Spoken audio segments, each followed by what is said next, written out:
Alright, hello everybody, it's me, Clock, and today we're going to be playing Berrywitched, The Harvest, a sequel to Berrywitched and Cherrywitched, which you may have seen in the past. This is a direct sequel. Oh, you're going to play the game, are you? Let's start. How fun! It'll be great to have you here. Bro? Bro? You're talking. There is just one thing we need to get out of the way before we start. The warnings. It's a little quiet. I do have this maxed out on volume for voice acting, so if it's a little quiet, just pay attention. Turn up your own volume. I don't know. Will you heed my warnings? Yeah, I will. This Yeah. little game may include foul language, depictions of death, gore, blood, animal cruelty, mentions of suicide, trauma, all that fun stuff. Wait, config? There we go, there we go. Wait, I can turn up the master volume a little bit. Oh god, oh god. I'm gonna turn down the background music a little bit. I think everything else is okay for now. But I do have that maxed out, so I think that'll be okay. X. Okay. Can't say I didn't warn you. Oh, that's better, that's better. Say, you look like the type who enjoys good endings, yeah? I like them all, honestly. Like, if you're gonna kill me or something, just do it now. I like that too. Oh, is it quiet for you guys? Okay, there you go. Go crazy, kiddos. You like it when the It's like a princess big gets jump, is that? rescued That's by why. the hero, when the villain gets put behind bars, when the flamingos can go to the bears only bow tie themed dance party.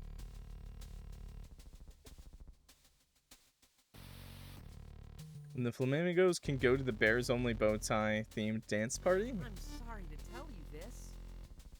Wait, no, I'm not. There are no such things as happy endings in the real world. What do you mean? My massage parlor always gives those. Your end comes when you die a cruel, Don't lie to me. agonizing, fabulous death. So wrong, bro. Even in the case of the most peaceful and painless death, there's always a sense of uncertainty, a sense of fear. This guy's a phony. What if everything you've been told about the afterlife is wrong? You go out in a big blast, and then it's BAM! Nothing. Okay, bro. Are you content with no longer existing? I'm gonna be for real. I can't hear anything. I think he was just whispering right there. Which is why I turned down the background music, but he's a little quiet. Yeah, I agree. But I've got it like maxed out pretty much, other than the master volume. So maybe I'll do that. Maybe I'll max out master volume. I'll put this back to 10. We'll put these at, let's say, 40. Okay, here we go, here we go. Big brain, okay. And then that should be maybe better. Are you content with being forgotten?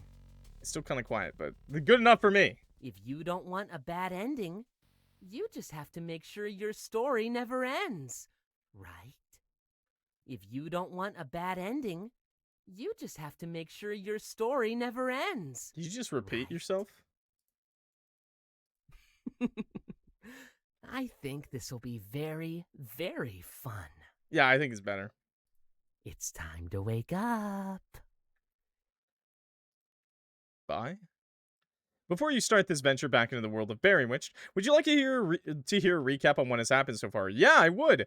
Also, wow! You made him do that? No, I didn't. No, I didn't. Once upon a time, there was a world where magic and witches thrived. The voice acting, by the way, very good. I'm surprised that was wholly voice acted. This is only going to be partially voice acted, okay? I saw it, I read it on the game page, so don't expect the whole thing voice acted, but that was pretty good. Witches weren't like the ugly old hags you see in fairy tales. Well, maybe some of them were. Witches are peculiar in that they each have something called a specialty. A specialty is what a witch is magically proficient in more than anything else. Witches cannot choose their specialties, but rather they naturally develop over time. What if you were the poop witch? We focus this tale on a certain young witch named Strawberry. Strawberry was unsurprisingly a strawberry witch. She lived with her older sister Cherry Pie in a cafe where they made sweet treats together. I remember that! She made a whole lot more than just sweet treats! Unfortunately for Strawberry, her sister ended up being involved in a dangerous cannibalistic cult called the Everlasting. The Everlasting's goal was to eliminate witches and consume their magical essence, which extended their own lifespans and power capacity. Oh, well, I mean, not a bad trade-off, honestly.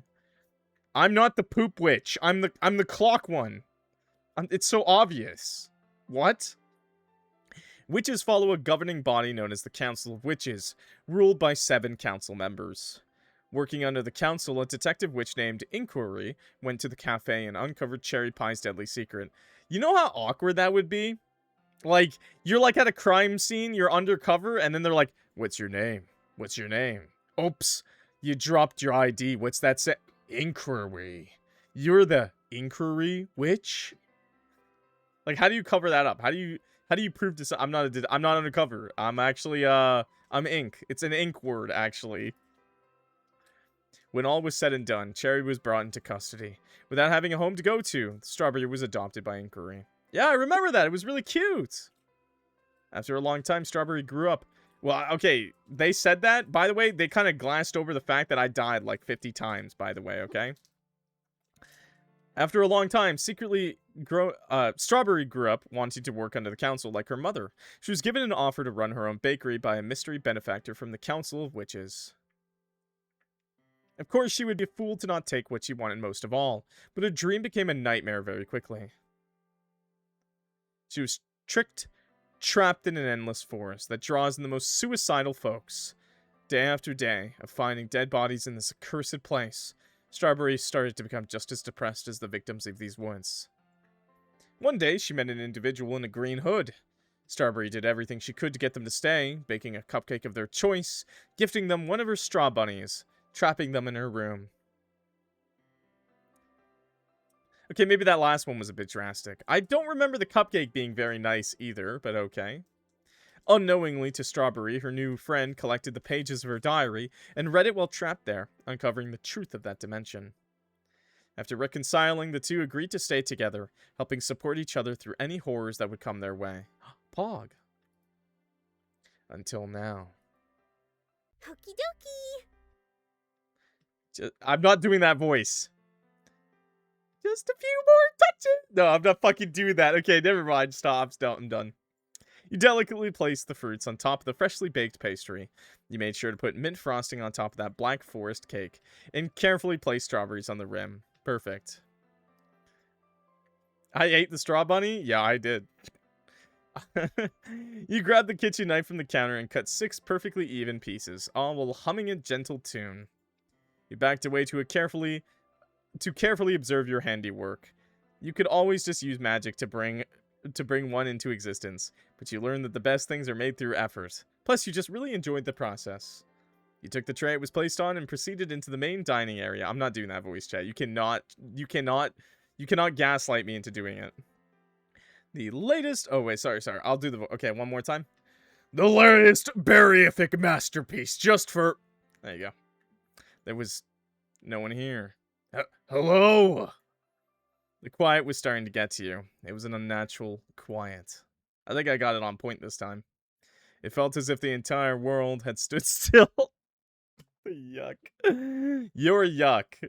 Frozen in a single moment in time, and you were the sole survivor. You realized you couldn't even hear your own breath, nor your own heartbeat. Panic started to engulf you. You looked at the picturesque bakery you had lived in for decades and saw it was now decayed, rotted, dead. What's going on? Hello? Where are you? Please tell me if you're okay. It's just a prank, bro. Scritch. Scritch. Scritch. Something was scratching underneath the now decomposing floorboards. You saw a few disgusting fingers snake their way out between the cracks in the wood, their flesh gray and sickly. Like a rabid animal crazed from the smell of its next victim, they desperately clawed and growled as they pushed against the wooden prison. You clambered back against the wall. Fearing that even a single whine would provoke them to attack you, you covered your mouth.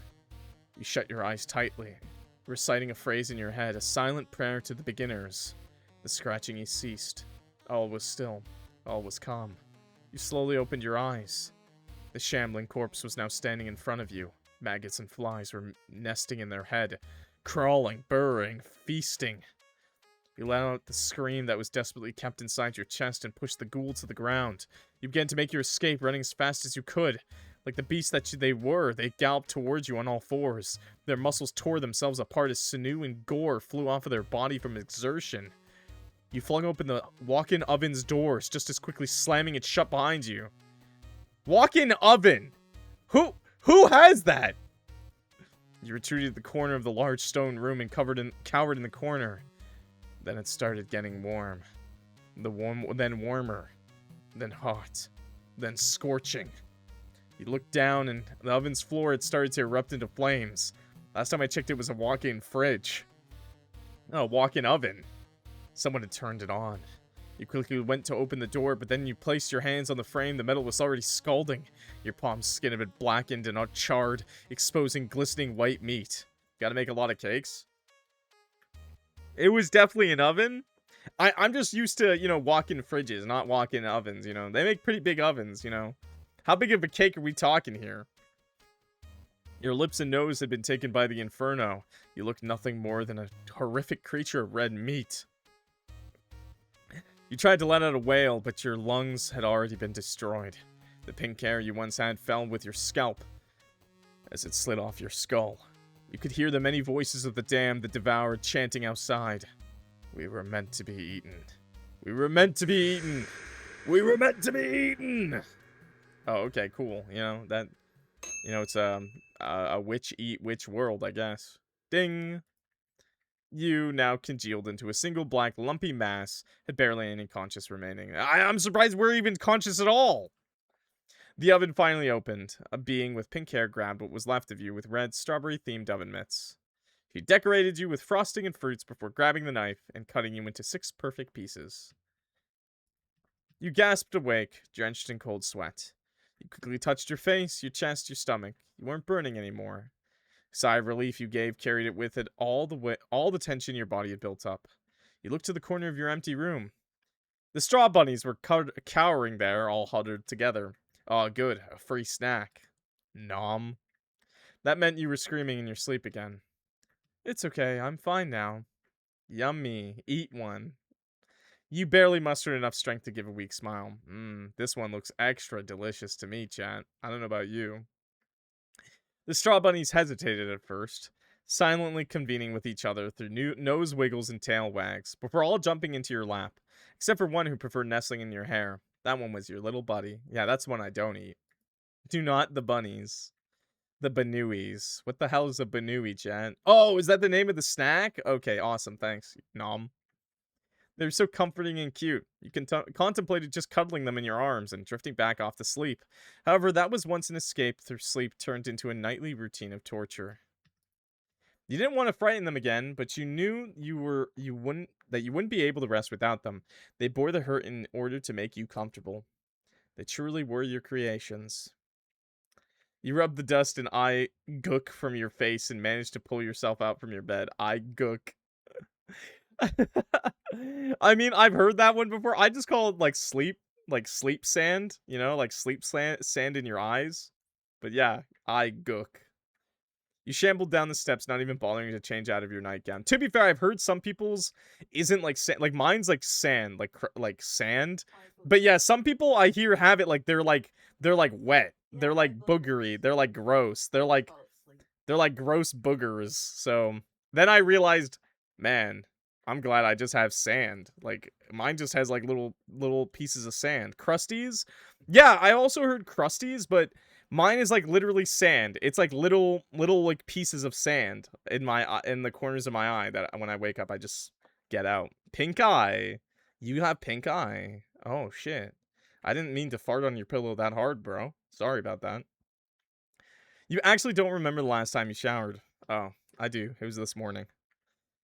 Face first in a desert every night. How did you know? Not that it really mattered. Yeah. The desert's called the Sands of Time. No one has been in here in years. While you always kept the main dining hall clean and presentable, your room and your kitchen you decided to neglect. Upkeep had been seldom rewarded with actual use. You pulled up one of the diner chairs and slumped into it, and with a half-hearted wave of your hand, a strawberry-themed pocket mirror was given form in your other palm. Your reflection was ghastly. Horrible bags were under your eyes, and your hair was matted and tangled. From the edge of your sightline, the strawberry bunnies were clambering up and slowly bringing up a glass of strawberry latte.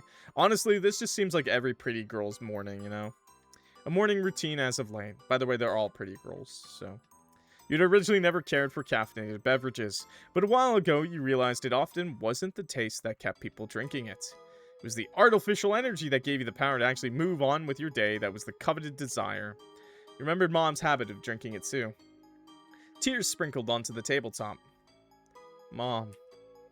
You put your head into your arms in a meaningless effort to muffle your ugly sobbing. Mama. Straw Bunnies made an effort to soothe you with nuzzles and nibbles, but it was ultimately futile.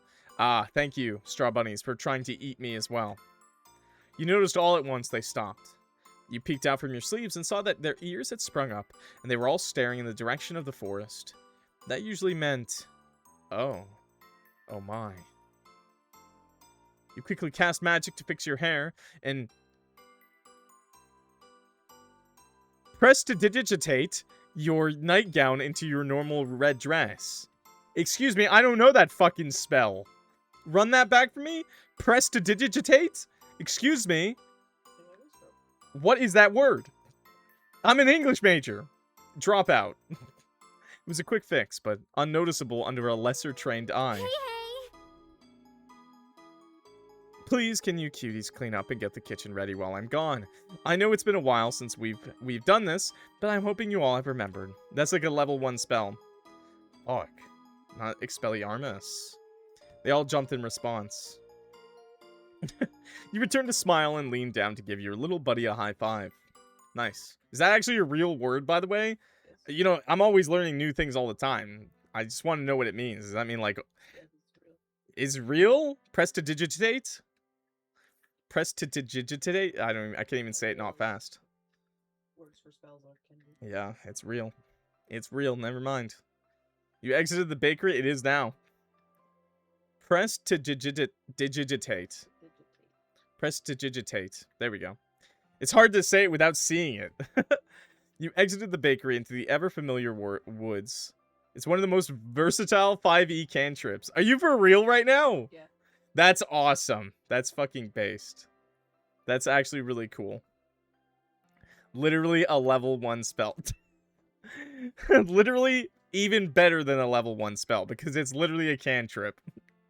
You exited the bakery into the ever-familiar woods. The canopy only letting small beams of sunlight through their oppressive foliage. You lifted your skirt to give yourself more knee room and lightly sprinted towards the forest's entrance. That's really based, honestly. Finally, after who knows how much time, someone had paid a visit to your little spot in existence. By the way, I do play D&D, but I think this shows off how I never play a magic character, because fuck that shit, okay? Oh my! Are you hurt? Do you need medical care? Nah, the stupid freaking rock was poking out and I tripped over the damn thing. Bruised my head a bit. Honestly, Blueberry, you need to be more careful. We're in relatively Blueberry. unknown territory, and we love have no idea blueberries. what kind of enchantments may be present and active. Oh my god. Oh my god, I wonder what blueberry tastes like. Well, Miss Raspberry. I'm gonna eat that. Maybe the enchantment in question is, let's just put rocks all over the beginner first so you can help it we made just to screw over this one blue bit. Huh? Beach. Guys? You squeaked out the word with a trembling voice. You didn't care if it was a dream. If it was, it would be the happiest dream you'd ever had. I like her. I like Blueberry. She's cool. Or they're cool. I actually don't know. But they said bitch, so I assume. Oh my gosh, you guys! You jumped towards them with arms open. Wait, we know them? And embraced the two closest friends you almost forgot you had. I don't remember them if they were mentioned in the original. Your sorrows and pains burst forth as you smiled with pure euphoria. Strawberry! Oh my god. Oh my god. Raspberry. Oh my god. Wait, okay. Okay, but like... these designs are pretty good. Holy crap, we missed you so much. They returned your hug with their own, squeezing you as if you would disappear at any second. I like the gesture collar thing, you know, the little blueberry, like, bell things. They're really good. Although I am concerned. I am concerned because the gesture thing makes me think of the fucking character from Cookie Run Kingdom, and I don't want to talk about that. No words were exchanged for minutes, with the pure emotion of a friendship found again after so long. The holes within your hearts finally mended. You held them so tight that the universe would never take them from you again. Finally, you ended the tender moment once you realized something. They're trapped here with you. You're not trapped in with them. They're trapped with you, Strawberry Witch. You gently poked Blueberry in the shoulder. Yeah, Shadow Milk. What took you guys so long to visit me? And like I said, I don't want to talk about that. Hi, Asterazzi. Hi, Cat. We just started, Cat. You asked lightly and with a hint of play. You knew the reason was probably valid. Dude. You dummy. We've been trying. It's just that the cows made it so hard to actually come and find you. Huh? Wait, cows? Raspberry gently flicked the back of Blueberry's head. The Council of Witches, Blueberry calls them. Ugh, cows. On account of the Council's acronym. Blueberry laughed with a snort. Where's the snort? Yeah, I'm surprised I came up with it first. Excuse me. The proper acronym would just be CW, but alright. Raspberry put her hand on your shoulder and gave you a warm smile. You have no idea how happy I am to see that you're okay. Yeah, no offense, but we were worried you just decided to take a dirt nap and push up some daisies. Blueberry. Huh? What? What did I say? You were silent. Then you started to laugh. Ladies, don't worry about it. I've just watched like 1 million people die in a time loop. It's been fucking awesome. I guess not a time loop, but just an infinite time zone, basically. Area. I don't even know what to call those. Pocket dimension. You laughed really hard. Harder than you had in a while. It wasn't even that funny of a joke, but you haven't heard a good one in so long. I want to see my mom. Now come along, Strawberry. We don't have a lot of time. We have to leave with the utmost urgency. What about my green friend? You tilted your head in confusion. What? Why? You guys just got here. I have this huge bakery with a whole bunch of sweets, and I got these little straw bunnies I made, and... Raspberry shook her head. I'm sure it's magnificent, Strawberry. I truly do. However, the time we have here is slim, and we need to evacuate the premises as soon as we can. The warm atmosphere that had surrounded the three of you before started to sour. You could tell she was trying to put on a brave front, but her eyes betrayed her true feelings. She was scared. No, not just scared. Terrified. What's happening? What's wrong? You see? I promise I will explain everything as soon as we are in a safer location. The exit you daydreamed about was finally here. However, you couldn't shake the feeling that right now something awful was on the path that lay ahead of you. However, despite the concern, a new confidence was unleashed within your soul, a drive rekindled by the reunion with your friends. Okay, just follow me back to the bakery. I need to collect a few things, and then we can go. Strawberry, trust me, they're very important. Raspberry looked at you, then looked down, as if rolling over statistics and odds in her head, calculating. She looked back to you. All right. Okay, we can spare 15 minutes, but no more. That's all I need. The three of you easily trekked through the enchanted woods in under 3 minutes. Blueberry stared in awe when she saw your cottage. Oh my beginners. Strawberries. Wow. This place looks amazing. Is it made out of cake? Can I eat it? Why did she call us a beginner, bro? Don't eat my house. Please. Yes. We need to taste test it. Yawn. No fun. Why make it out of delicious stuff, then? With no time for answering questions, you went right through the door. I like Blueberry a lot, too. Ah, here you go, ladies. I made snacks. Take a bite. The straw bunnies were bowling on the counter with a couple of strawberry fruits and little bottles as pins. When they saw you enter, they quickly dropped their game and gave you full attention. Perfect. A snack for each of us. The fruit that was already rolled spun off the counter and whiffed all of the pins completely, landing on the floor with a splat. Gutter ball. Buddy, Billy. I need you to grab essentials for a decently long trip. I don't know if we'll be back, and we need to make sure we have everything we need. You're making the bunnies do it. Strawberry, you're making the tiny bunnies do this. Okay. The straw bunnies gave you a tiny salute, and they all ran off except for Buddy, who stayed behind and gave you a quizzical glance. You crouched down and gently rubbed them behind the ears. I know. I'm not going to forget to grab it. I would never. They squeaked happily and rushed off to join their siblings. Raspberry pulled out an old silver pocket watch. It was a gift from an old school professor. It could magically match the time of wherever in the cosmos its owner was located. It had been 13 minutes. Raspberry! Oh, but it takes 3 minutes to get back. Hey, Razzie. Raspberry was startled a bit, but composed herself quickly. She took a long breath and exhaled. I'm sorry. I'm just worried that we're gonna be good. Don't worry. The sound of the front door swinging open drew their attention to you. A duffel bag was under your arms, and your loyal straw bunnies were in your bag and in your hair. They're like, you're infested, girl. You need a shower. You approached your friends, grasping for air. Your hands were on your knees as you attempted to rest. Sorry, sorry, sorry. You put your hands together in a pleading pose.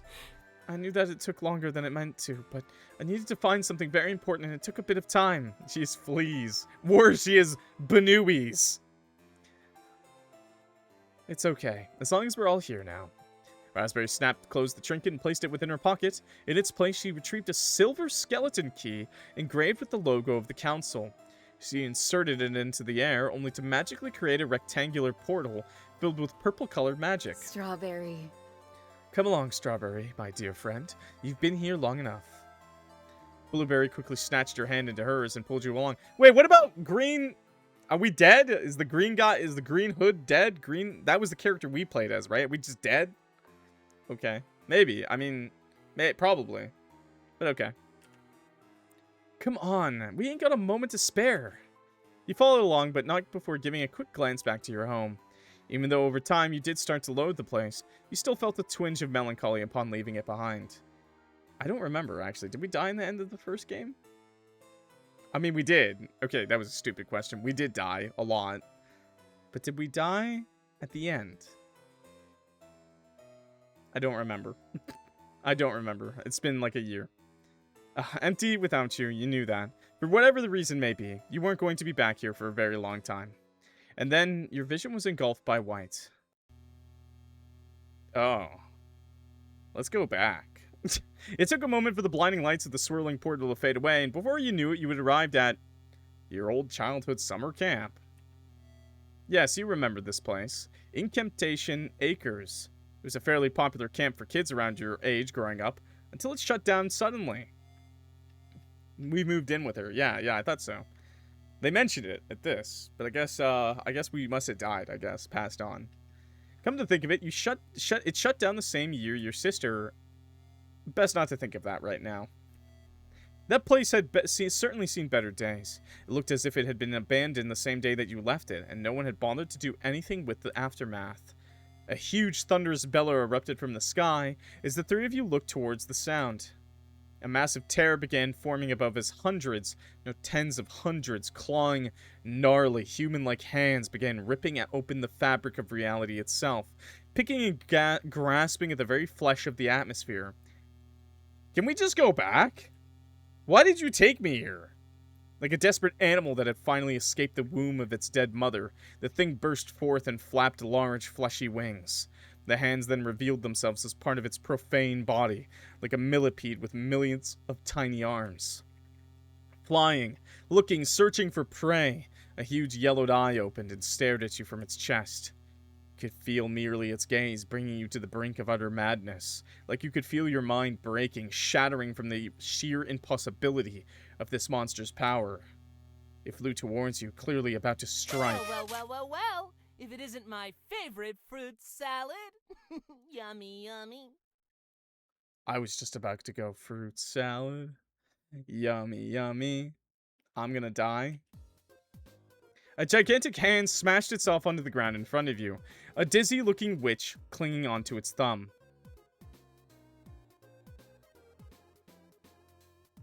Their movements were odd, staggering towards you with a limp most uncanny. Oh, okay. Introducing, the council member of the mind, soon to be god of them all, Mr. Memorial. Hello, ladies and berries. Pleased to greet ya, pleased to beat ya. This is illogical. Memorial, you'll be brought to justice soon enough. Oh, buttons. What's the status back on Ikosa? Ikosa? Yes, sir. Take over 65% complete, sir. Justice better hurry up then. It's running out of time. That reminds me. Strawberry, you've met Buttons, right? My favorite little dress-up witch and the best assistant in all the multiverse. No, generally, I am asking. I don't remember if you two have met before. Yes, we have. Ugh. You son of a bitch! Are you really trying to cause a rapture out here? Oh, I didn't just try. I succeeded, my succulent, succinct, succedaneous successors. I don't know. Bro's talking about sucking too much. What is going on? Aha, our lady of the hour. Hello, Strawberry. How did Pocket Dimension SUI treat you? Horribly. Why didn't you tell me it was connected to suicide forests? Oh? Oh, I did though. Yes, I did. Wait, oh no, it seems like I forgot to. Whoops. I'm so sorry. Sorry as a single mom on Father's Day. Oh well, it's not like you almost killed yourself over it, right? Huh? Wait, how did you know that? I know a lot of things. The salsa, the tango, all dances of life. Puta merda.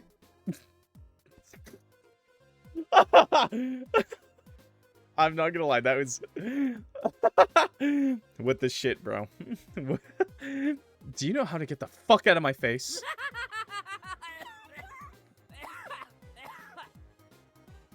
Nope, they never taught me that in grade school. Anywho, enough about me. We gotta give the people what they want. More strawberry. You've been missing for... Buttons. How long was she missing for? Give me human years. I like their funny leaping calendar. Sir? 52 years, 6 months, 11 days, 2 hours, and 37 minutes. Oh, that's a long time. Yeah, you've been missing for that long. Not even a single holiday card. What's the matter? Of course, time goes by a little faster out here, so you'll have lots of chances to make up for your lost time. What do you want from me? That's easy peasy. I just want a teensy-wincy, itty-bitty interview. The world around you began to morph and contort, folding in on itself like bits of origami paper, until it revealed a new location entirely. Oh. Bright fluorescent lights blinded your vision as you heard the distant cheer of an audience you couldn't see. Is that a bowl of cereal on the table? Can I have some? Nice. Cinnamon Toast Crunch? Looks like Fruit Loops, though. But I'll still have it.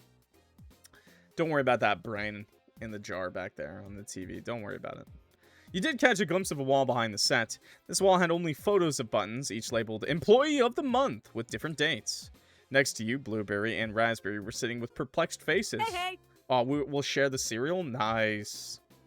I hope it's Trix. I hope not. Trix is for kids. We're taking a break from our regularly scheduled programming for a quick interview. Welcome to Miss Recollection, the show where we reminisce together, enjoying our time before the completion of my grand takeover. Should I do a more high-pitched voice for this guy? You heard me, dear viewers. Chaos in Ikosa has broken It is loose. Ikosa. It really is a bloodbath out there. Nice. Have you forgotten something? What happened? I hear you wondering. Well, I say quiet your mind. It's my show. There you go. Now to put it simply. I, Memorial, the council member of the Mind and Witch of Memories, Tricks is for kids, Sammy. Stop trying to steal the kids' cereal. have decided that we all have completely and utterly failed as a society. We live in a society. Now hold on. As I was saying, many people think that Witchkind began from 7 beings known as the Beginners. However, no one seems to wonder where the Beginners came from, That reminds me. The beginning of the Beginners actually came from one singular being. That's right, we're all just fragments of a lonely god who segmented themselves to have some company. Oh my god.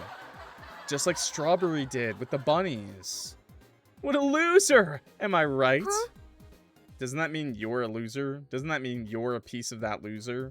So that means you're like a tiny piece of a loser. You're like a small loser. Damn, bro. Huh? Huh? Okay, now you're just saying nothing for fun. No, that is genuinely what the Everlasting believes. The cult. Of course this guy's in a cult. It's my turn to talk, you mime. Dude. Dude. The thing is, since we all came from one being, I decided that it's time to go back to square one. Pack up your things, because we got a one-way ticket to godhood. Thus, I shall make it my goal to absorb the essence of every witch I can get my grubby little paws on. But enough about me. Oh? Strawberry, sweetie, the world has been dying to hear from you. Gone for so long, what have you been up to in there anyways? Yes, they're a cannibal cult. Great! Great, that's lovely. But I didn't... What about these? Are these gifts from me? Memorial pulled out a familiar-looking bag. You felt around your person, you realizing he had taken your bag from you at some point. Oh god, he's gonna eat one, isn't he? Wait, but that's... Whoops! Whoopsie-daisies! Before you knew it, Memorial opened the bag and tossed it into the air. Bones began to scatter themselves out of the bag, as if magically carried by invisible forces beyond your control. Please tell me we're not... Strawberry, you're not carrying the former MC in the duffel bag, right? That's him, right? He put the bones in there, right?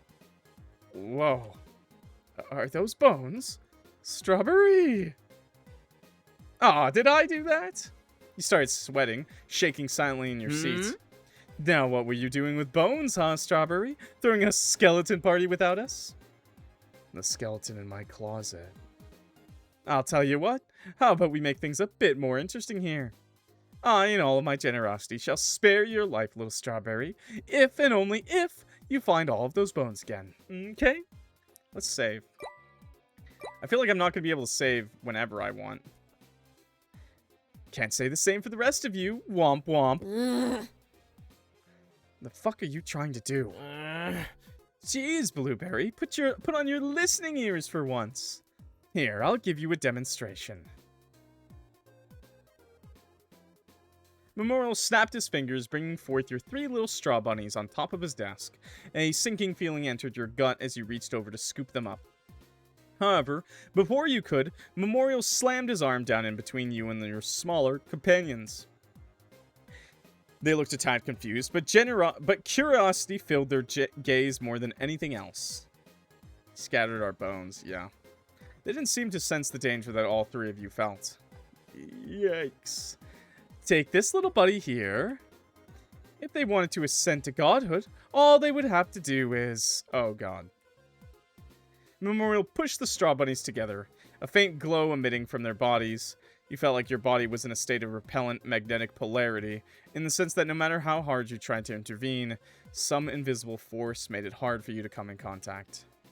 The confused looks on their faces quickly turned to panic, as they noticed their skins started to mesh and morph with each other the closer they got. One of them tried to run away, only to be scooped back up and pushed into the fusion. Join their little friends and combine their essences. Easy peasy. Memorial seemed to chuckle as you looked on in horror, watching their mess of limbs flail and struggle. Of course, it would be easier to kill the other 2 and have one strong, singular being, but I didn't want to hurt the little guys. They're so cute.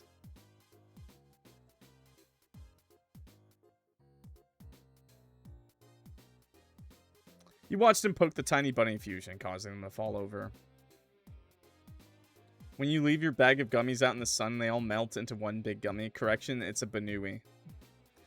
What have you done, you monster? I love monsters. They won't last long if they're this small, though. Time to upgrade.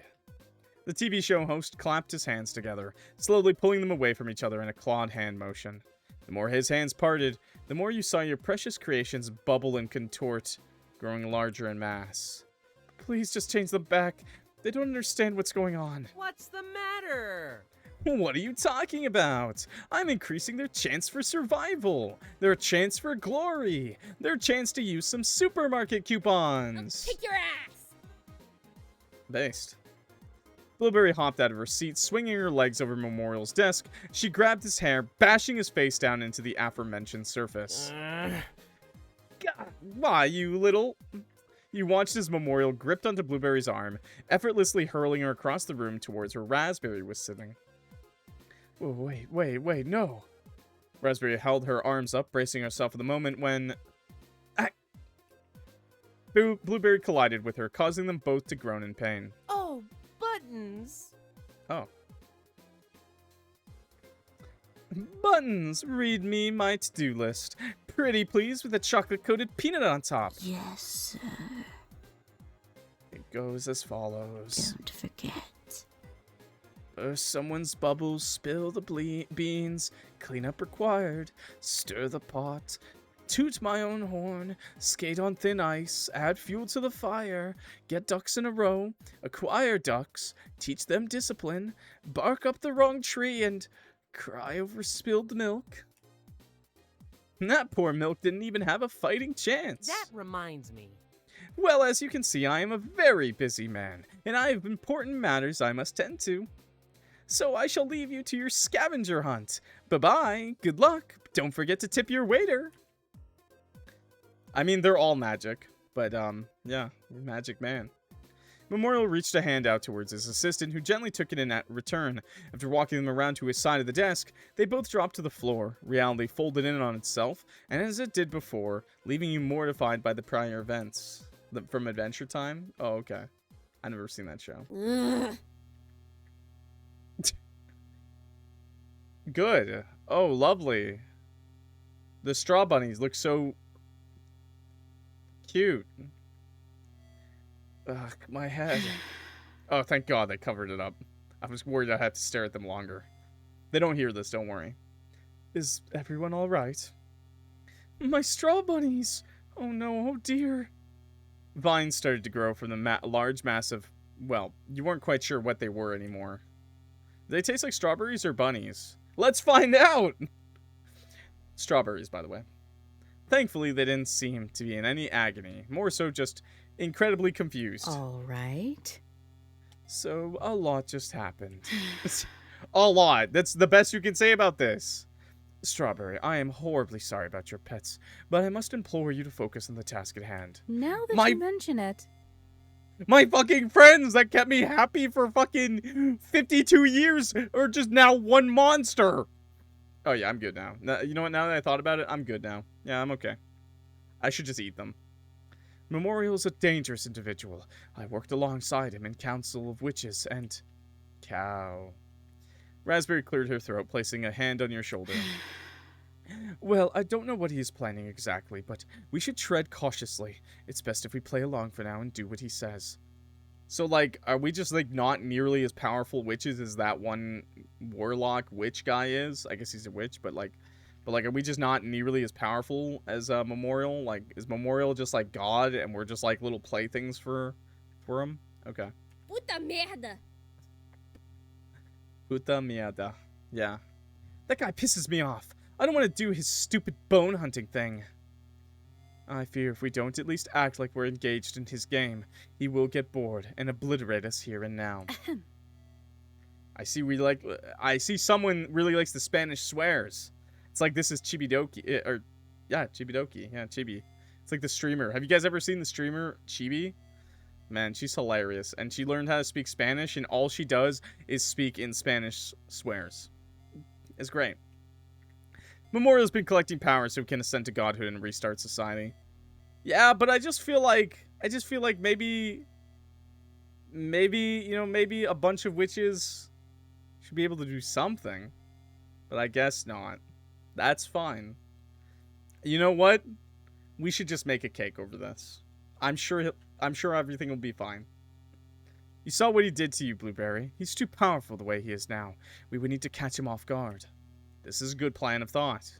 You took a deep breath, looking back up at Raspberry. All right. We need to bake him a cake. A Trojan cake.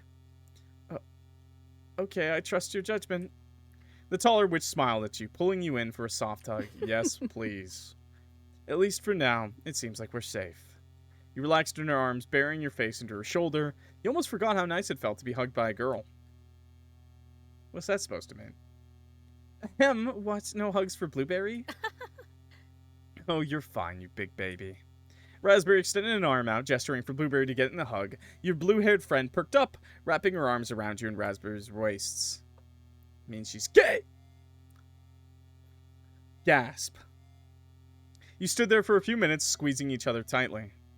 Felt nice to all be together again. Okay, so she really enjoyed her face in those boobs, didn't she? So rude to the men, okay? Dudes can give good hugs too, non-sexually, okay? The three of you, now determined to achieve your goal, approached the mangled, fleshy beast that were once your beloved companions. I can't believe it. This is so horrible. You started to feel tears about to erupt. Your little compatriots, your friends, the ones you made for... Blueberry snapped her fingers in your face to bring you back to reality. Hey, look at me. Look me in the eyes, okay? You're not back in acknowledgement. Leave it to me. We're gonna fix this, okay? We're gonna do whatever you gotta do, and I'm gonna kick Memorial's stupid talk show host-looking ass all the way to the moon, okay? She punched her palm with a grin in her face. You wiped the tears in your eyes away and returned a determined smile. While Blueberry was giving you a pep talk, Raspberry was examining the straw bunch. You got anything, Razzie? Well, thankfully, it seems that it's just strawberries that consist of their makeup, so potentially we could easily cut through it, but I would advise other options before we do. Sure thing. We should look around to see if we can find anything to bust it down then. Come on, Strawberry. She patted you on the back before rushing off. You were glad you had friends with you. Didn't realize just how much you missed them until now. Oh, it's point and click. Okay. So let's do a new save. I can just save here, I guess. Okay, so I'm seeing some numbers here, and I'm seeing this. You hesitantly approach the creature, reaching your hand up to one of the heads in an attempt to soothe them. They thrashed about, avoiding your hand. It seems every part of the straw bunch was trying to go in different directions. Being stuck in a bundle of vines certainly wasn't helping. You better find some way to help them get free, fast. Can I actually save them? That'd be pretty amazing. Oh? Oh, I remember that. I don't. Oh, hey guys, do you remember that one time we were making s'mores and that one kid stole strawberries when she wasn't looking? What was her name again? Penny? Dime? You see? The money witch. Her name was Coin. Sure thing. Yeah, the money bitch. That was her name. Now that you mention it. You know, come to think of it, she also worked for the Council of Witches for a short period of time. However, she was let go. Huh? That's hilarious. Why was she let go? Budget cuts. Damn. That's hardcore. You could barely make out the faded markings on the signage. Seems to have worn away over time. I like how in the background, you can see the little dot, the little square. That's like, you could say with the strawberry in the corner. Oh, I just hit escape. You watch the flags dangling peacefully in the air. Unfortunately, you had developed a strange panicked reaction seeing anything dangling from a tree. No time for that now, though. Nice. You wondered if any of you could potentially fit through the chimney. No, that wouldn't work. What's this? Yeah, the little square, that's from RPG Maker. That's like when you walk around. That's great, with your mouse. Torn down flags that once decorated the campgrounds, they were faded from weather damage and wildlife. It's unsettling seeing a place of joy in this state. Yeah, this is all kinds of messed up. That's alright. Oh? I remember that. Oh, wait. Sure. Huh? I don't remember this, but okay. Oh, wait, this. Oh? The axe. Time to ask you a question, chat. Hey, a weapon! Blueberry picked up the axe, giving it a twirl with her fingers. Oh, perfect. Do you mind holding on to that, Blueberry? I trust you more with it than I do myself. Leave it to me. Roger, Roger. I'll be your own personal knight in shining armor, ready to attack. Tongue out is cute. Okay. Let's save. Actually, probably didn't need to do that. Sure thing. Okay, let's cut this sucker down. This is illogical. Hang on. Before we do anything rash, let's finish looking around. Oh, I didn't do that. No time, Raz. It's now or never. Blueberry gripped the axe with both hands, and with a massive swing, gouged the axe deep within the straw bunch. Blood and juice exploded from the wound and covered Blueberry in fruity pulp. Ugh. Ugh, nasty. What are you? She pulled back the axe and swung it again. Loud crunches could be heard as Blueberry continued to tear into it. Are you really our friend? Hey, I think I'm getting somewhere. I think I can just tear through it with my hands. Not my hands! Stop, you can't! She shoved her arm into a hole within the mass of pink flesh and started to pull it apart. However, the straw bunch suddenly and rapidly began to pull itself back together. Blueberry could no longer free herself. What's going on? I mean... Blueberry's skin started to fuse with the straw bunch. It slowly began to pull her in, absorbing her mass into its own. Blueberry, no! I mean, it was kind of her own fault, you know? Raspberry rushed over to her side and desperately tried pulling her away from the mass of strawberries in agony. Unfortunately, it was no use. Please! I'm sorry, I don't want to die! Please help me! Okay, so I guess the first one's gonna bite the dust. Or the straw bunny. Strawberry, what are you doing? Get over here and help! She's getting sucked in! You couldn't move. Your friends, your straw bunnies, everything you loved kept getting twisted and mangled. You stared with an empty expression. Raspberry kept desperately trying to free one of her best friends. Oh, get it! It hurts! It hurts! Awkward. Oh, that's kind of mean if I said that. That's kind of mean that I laughed, but, hey, I colored that. Wow, you did a great job. You watched as Blueberry's organs were pulled from her body, joining the new mass in a cacophony of screams and bloody squelches. I'm not gonna lie, though, chat, like, if I hide this, that's cool that she's got blue insides, too, isn't it? Wow. Nice. Stop. What do you mean? You watched as Blueberry's organs were pulled from her body, joining the new mass in a cacophony of screams and bloody squelches. Is this a bad ending, or is this just the end? Then finally, with one last sorrowful scream that dissolved into weak gurgles, is this just like on the way to the end? Her entire body fused with the straw bunch. Raspberry collapsed, letting out the most painful cry she'd ever done in her life, at least to your knowledge. The only thing left to be heard was the distant laugh of a mad god. Bad End 1, Blueberry Cobbler. I'd like to taste that. I like blueberry a lot. Okay, cool. Cool. So, she said look around some more. You notice a tree sprouted up from within the cabin itself. It's always a curious thing, seeing nature take over man-made objects. Or would the term witch be more appropriate here? That's a great ending title. I think there's going to be a lot of puns. Well, you're the council member of nature, right? In a way, shouldn't this be a little beautiful to you? Now that you mention it. Yes, but beautiful is hardly the word I'd use to describe anything in this situation. That tree looks so climbable.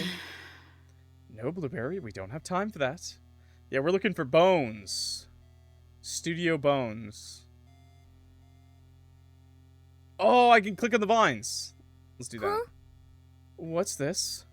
This vine seemed to be firmly wrapped around the straw bunch, trapping them and rendering them unable to move. Blueberry!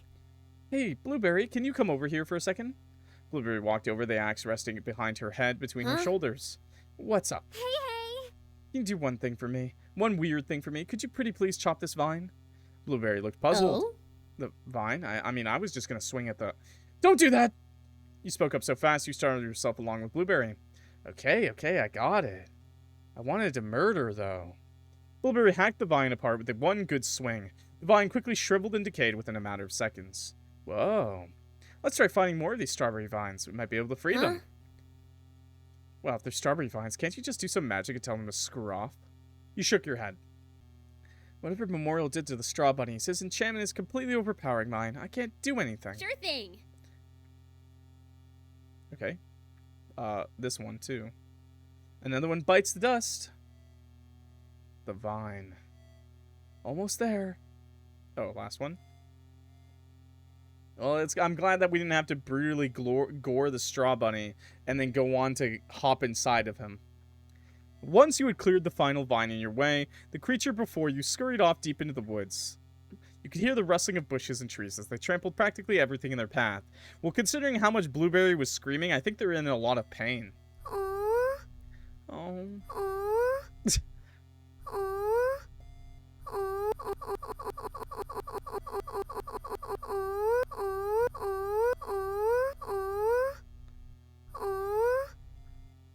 Can you shut up? Sorry. God, what was happening, chat? Hey, it's gonna be okay. We'll find a way to fix them. She rubbed your back to try and calm you down. You almost let it help you, but your eyes spotted something nearby. What the fuck is going on, Chad? A pile of bones. Gently brushed off Blueberry and marched towards the remains. They were a pair of skeletal arms. You reached down to collect them, when suddenly a deluge of memories flooded your mind. Oh, hey, it's all...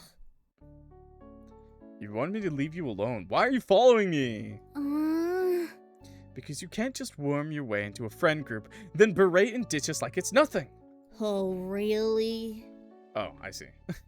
Oh, yeah, a two-person friend group. Clearly, I'm leaving a legacy of hurt behind me. I don't get it. What's your problem?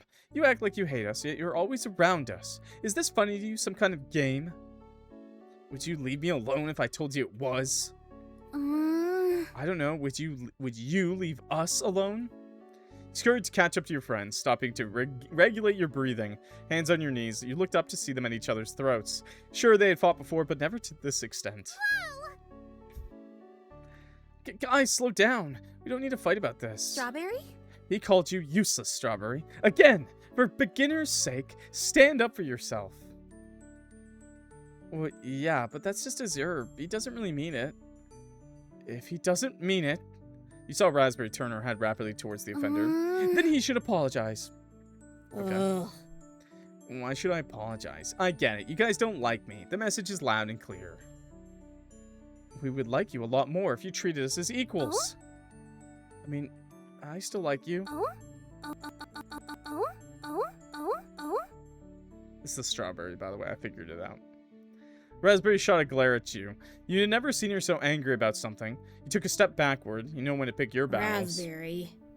Look. Huh. I think I know what the problem here really is. You're jealous of me, right? Huh? Excuse me? I get it. I mean, I'm Azure Enriweep, eldest son of the Enriweep family. Azure, what is it exactly that your family actually does? I am.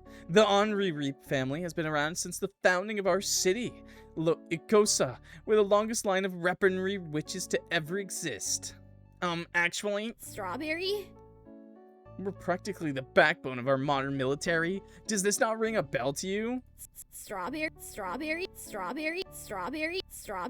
This is the best tool that a developer has ever given me, by the way. Maybe. I'm sorry if it's annoying. It will happen again. Maybe.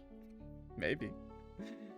Oh, yeah. I think I remember hearing about that. You lied through your teeth, trying to soothe a huffy Azure. I don't get it. Why would I be jealous of you? You don't even have your specialty yet. What if you don't end up a weaponry rich, huh? Huh? It's in my blood. I have to be one. I just haven't found the right weapon yet. Oh my god, and then you learn to throw... Oh my god, I know what happened. At least I have a life of high esteem ahead of me. What do you have, huh? The ability to make a fruit salad? Yummy, yummy? Raspberry. Come on, you didn't make the joke twice, Dev. You have to commit. Face it, Raspberry, your specialty is useless. You'll never amount to anything truly meaningful in life, and no one will remember you once it's your time to go. It's not very nice. Come on. Rule of 3, you get to use it 3 times. Sure, that's too mean. Come on now. Who the fuck are you? Butcher. Jesus fucking Christ, bro. I hardly know her. Hey. Now, just what is going on here? Which you kids supposed to be out on the lake right now? It sure keeps belittling Strawberry and I because of our specialties. Oh, he's just mad he's a late bloomer. I am not. Here we go. Clock is learning. Here we go. No need to be so uptight. If you're gonna dish it out, you have to be able to take it too, yeah? Ugh. Grrr. All right. Well, the rest of your group is probably halfway across the lake right now. How about I walk you all back to the lake and we can wait for them by the dock together. All right. Wait a second, is he wearing a sausage belt?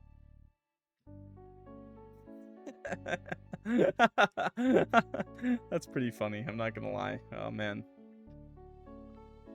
Yes, sir. The three of you started to walk off towards the directions of the lake, hearing nothing but the sound of your feet hitting the ground.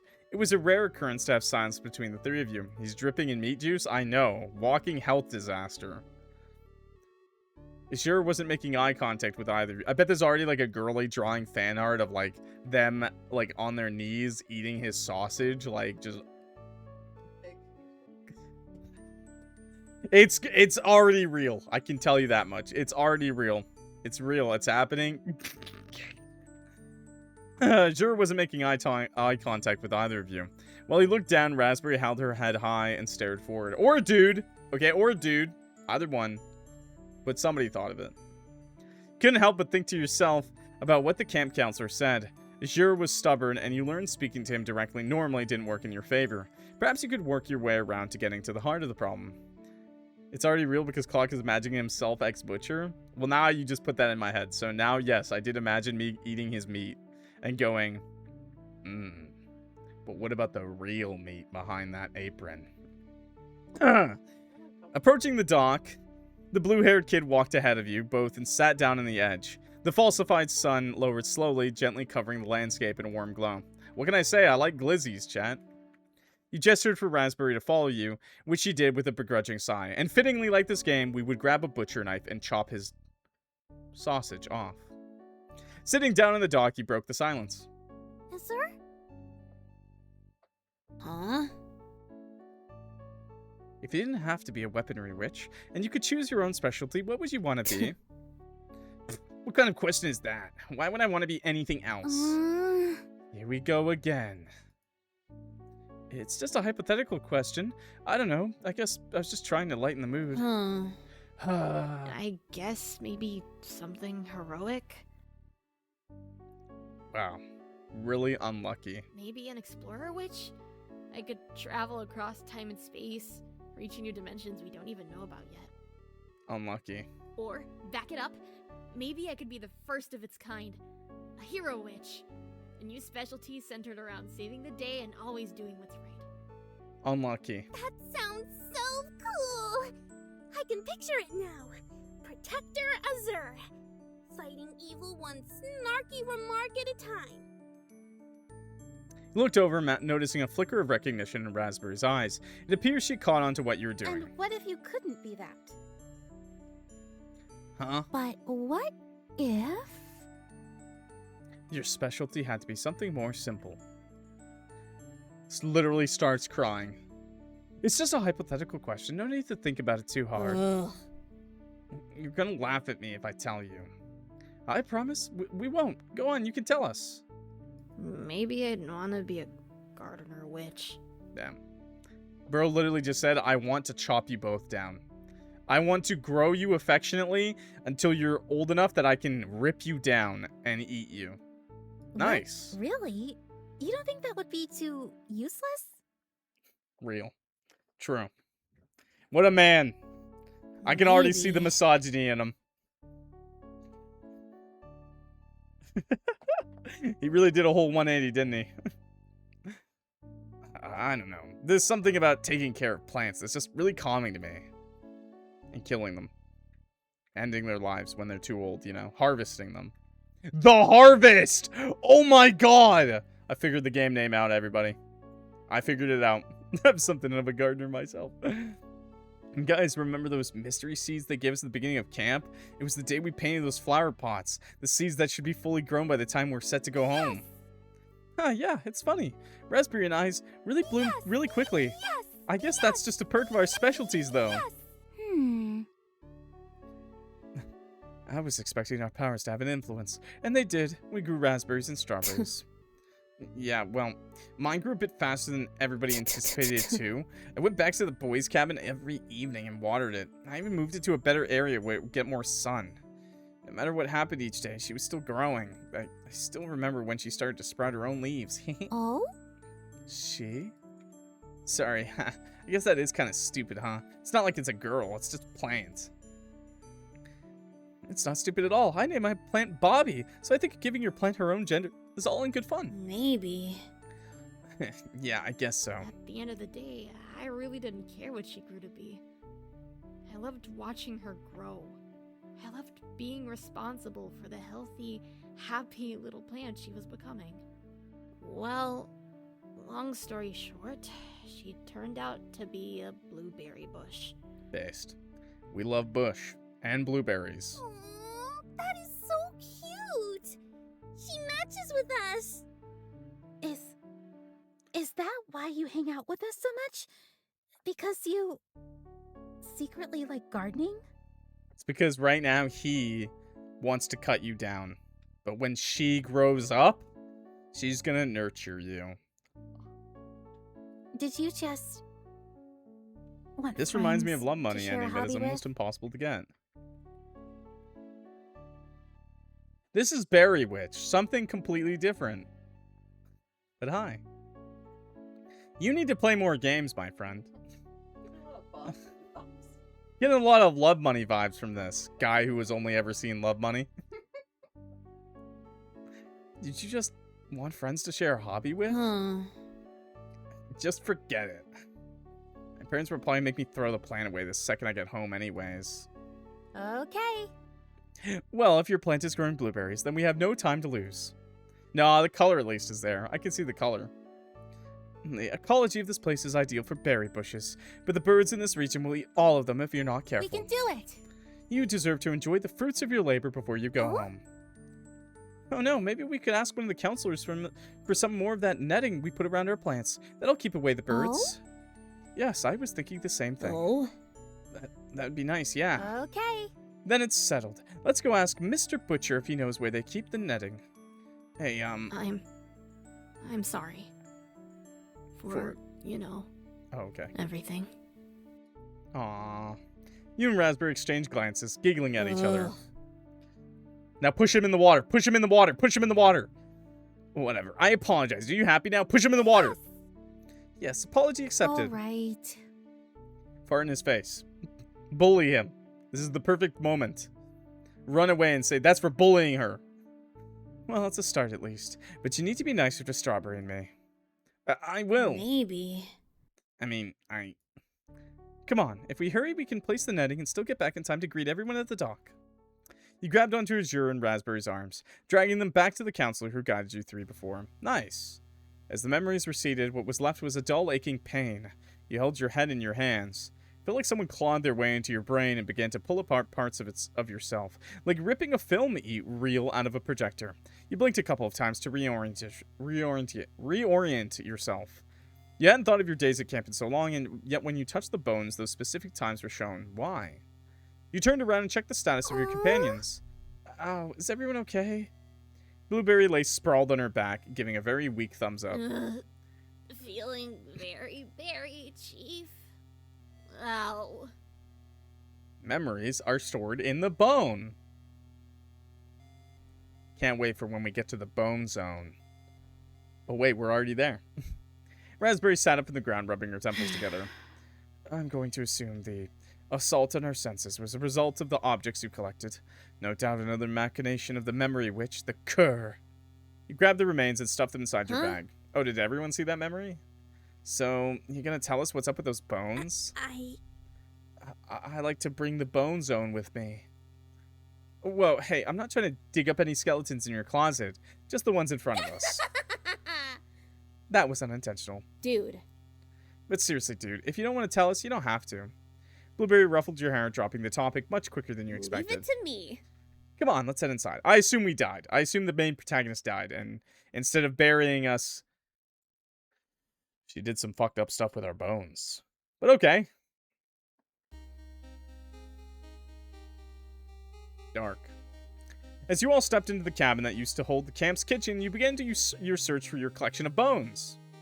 The boards of the old building creaked as you walked around, checking the space for anything that could lead to your prize. Gee, this place gives me shivers of all sorts. Strawberry. Don't worry, Straw baby, I'll protect you. Hey, yo! Save the flirting for after we get out of a dangerous peril, please. Yeah. I feel like dangerous peril is the perfect time to flirt. No, I think that's when it's considered sexual harassment the most, actually. Are you sure? You know what? I'll try this out next time I get the chance, chat. Yes, but it's not the perfect time to argue. True, true. Okay. Let's save again. Okay. Boom, boom, boom, boom. It's empty. What? Are you expecting more? Come on, make the reference. It's empty. Like someone's soul. Come on. How are you gonna get Manly to play your game if you don't give him at least one reference? You noticed a lock on the door of the oven. You decide to look at it. It's locked. I wonder if there's a key somewhere nearby. Hey, Blueberry? Raspberry? You two haven't seen a key anywhere, have you? I haven't. My apologies, Strawberry. Nah, but you think they're hiding something tasty in there? Yeah. Maybe some ribs. Ooh, or a steak. Yeah. Knowing Memorial, that is highly unlikely. Sir, the chances of you taking a joke. I think she's just genuinely hungry.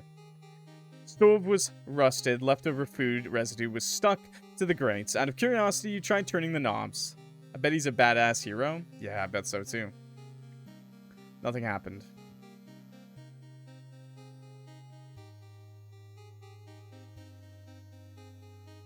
You know, I've been meaning to ask, how was it?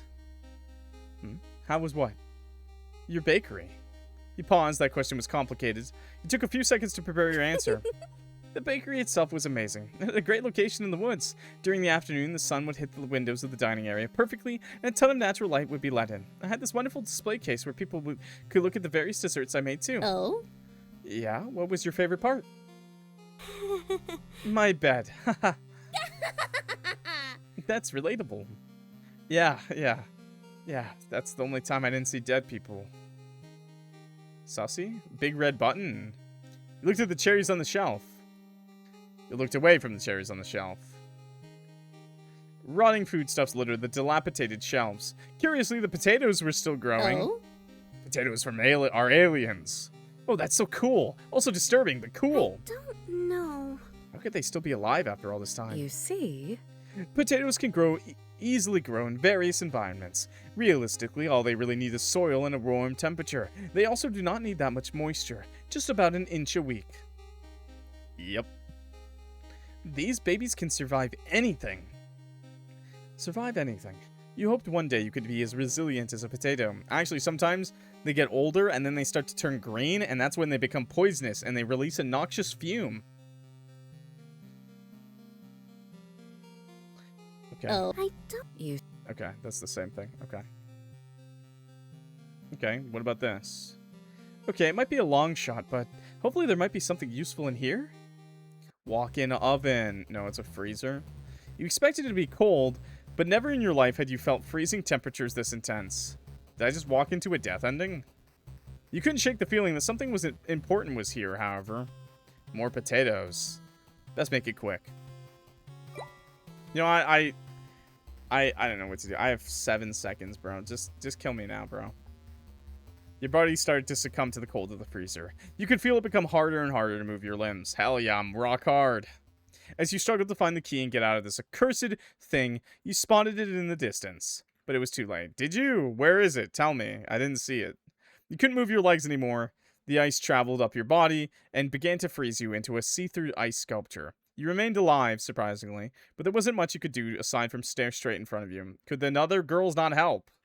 There wasn't anything you could do when you heard the front door open. There wasn't anything you could do when you heard your friend's blood-curdling screams through the chamber. Oh, someone else dealt with them. Okay.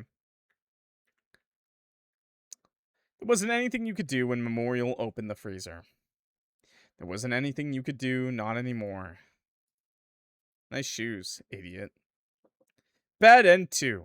Strawberry sorbet. Nice. Let's eat her.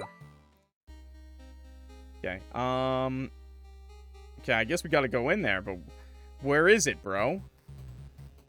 Okay, best make it quick. There. Found the key. I better get out of here before I freeze. Too literal, girl. Okay. With a satisfying click, you unlock the oven. The three of you were met with the sight of an intact ribcage laying upright inside. Oh. This belongs to you, right, Strawberry? Yeah, that's mine, all right. You reached out a shaky hand towards the oven and gently picked up the ribcage as if it could break at any moment. Similar to before, your head started spinning and your vision slowly faded out. You pushed open the front door to the kitchen, your stomach rumbling, looking for a midnight bite. Originally, you had planned to just sleep through the hunger. You've had trouble eating anything since the incident a couple months back. How about a nice cherry pie? Now, however, it was too much to bear. You had to eat something. Fruit snacks would be just what you need. Fruit snacks were about the only thing you would eat at the moment. Cherries. The snacks were in the shape of your favorite cartoon, Detective Ducky. It was a cartoon show about a duck who was a family's pet by day, but a crime-fighting detective by night. It brought you comfort, and comfort helped you eat. You know what? It would have been sick if we had a show, but instead of a duck detective, it was a platypus. And it was just about the platypus. Only. Just that. Nothing else. And we could call him Perry. And we didn't have anything else but Perry the platypus. Yeah. You snuck by all your bunkmates to get here, stealthily walking through the dark woods by yourself. But you had to. The dull pain in your belly couldn't be ignored. I hate Phineas and Ferb. But I like Perry the platypus. The sink seemed to have been used recently. Plates dripping next to it from just being cleaned. The oven looked... You glanced away from it. Bad memories. Spotted the walk-in pantry to your right. Thank the beginners. You gently stepped over to the pantry door's handle and you slowly opened... Strawberry? Jesus fucking Christ, girl. Leave me alone. I'm trying to get a midnight snack. Eek! You spun around quickly, only to be met by two of your friends.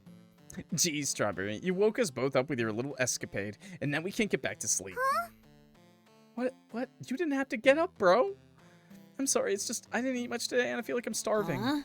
What do you mean? They made a ton of burgers for us for dinner, and we had bacon and eggs for breakfast, and... Azure? Raspberry gave a glare. Azure looked confused at first, but then looked back at you, slowly piecing it together. You didn't eat meat anymore. You just couldn't stomach it. Oh, I understand now. Have you informed the counselors about it? Maybe they would change the dietary plan for you. Make an exception. You shook your head, dismissing the idea. I don't want to bother them, or be treated differently because of it. It's not that big of a deal, really. I just will die. Azure crossed his arms, raising his eyebrow. Oh, really? Do you really think a guy called Butcher would be all down for the plants-only lunch plan? Oh? Yeah, I feel like it'd be pretty easy to throw some berries in a bowl for this girl, okay? That's a bit insensitive, don't you think? Yeah, Azure. Racism in the big 2020 witch? You can't be serious. Like, who on this plane of existence hires a guy called Butcher to run the kids' summer camp? Not to mention, someone based who loves horror movies. And their voices trail off as you quietly snuck over to the pantry. Besides, it wasn't the Butcher who fucking murdered a bunch of witches. It was the Cherry Witch. Yippee! So is there a tomato witch? Oh, for sure, bro. Let's call your mom and ask.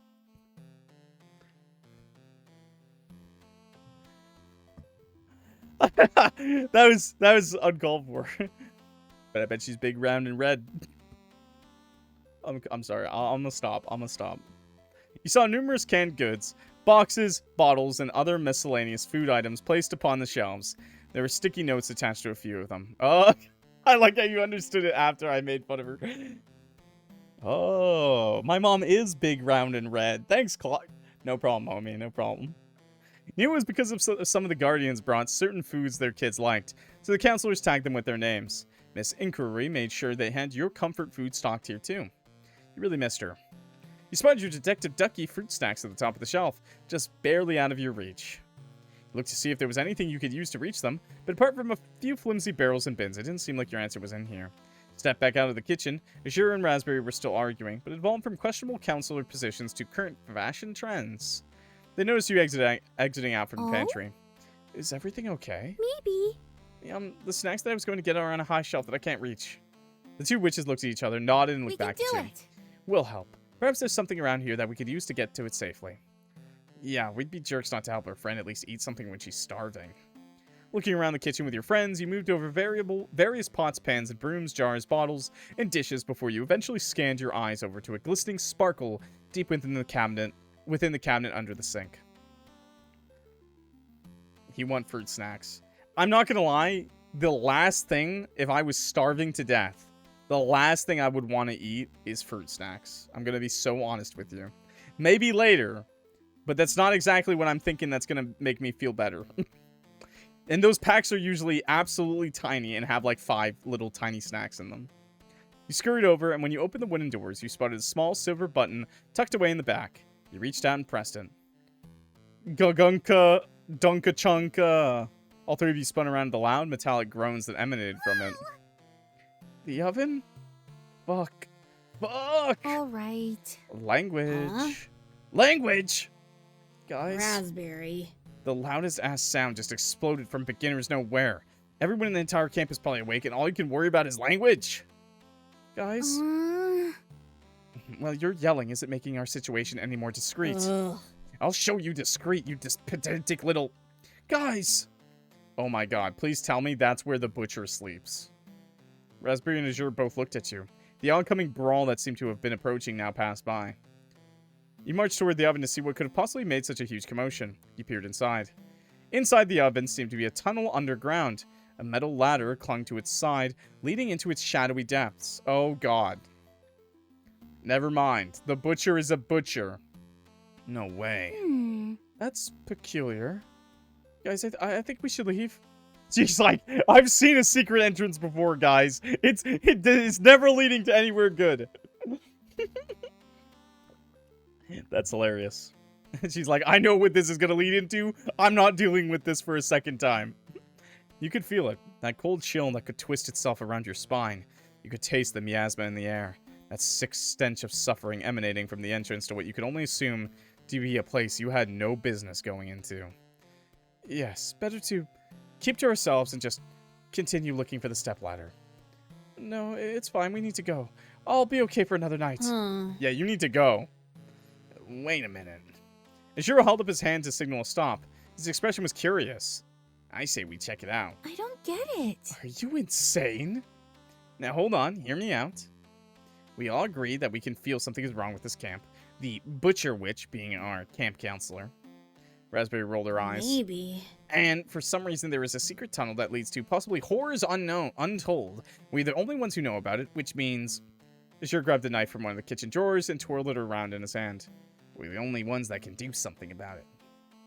If there isn't something wrong, and that's just like storage or something, then no harm, no foul. Ashir kept flipping the knife around as he was discussing his reasoning. Damn, bro.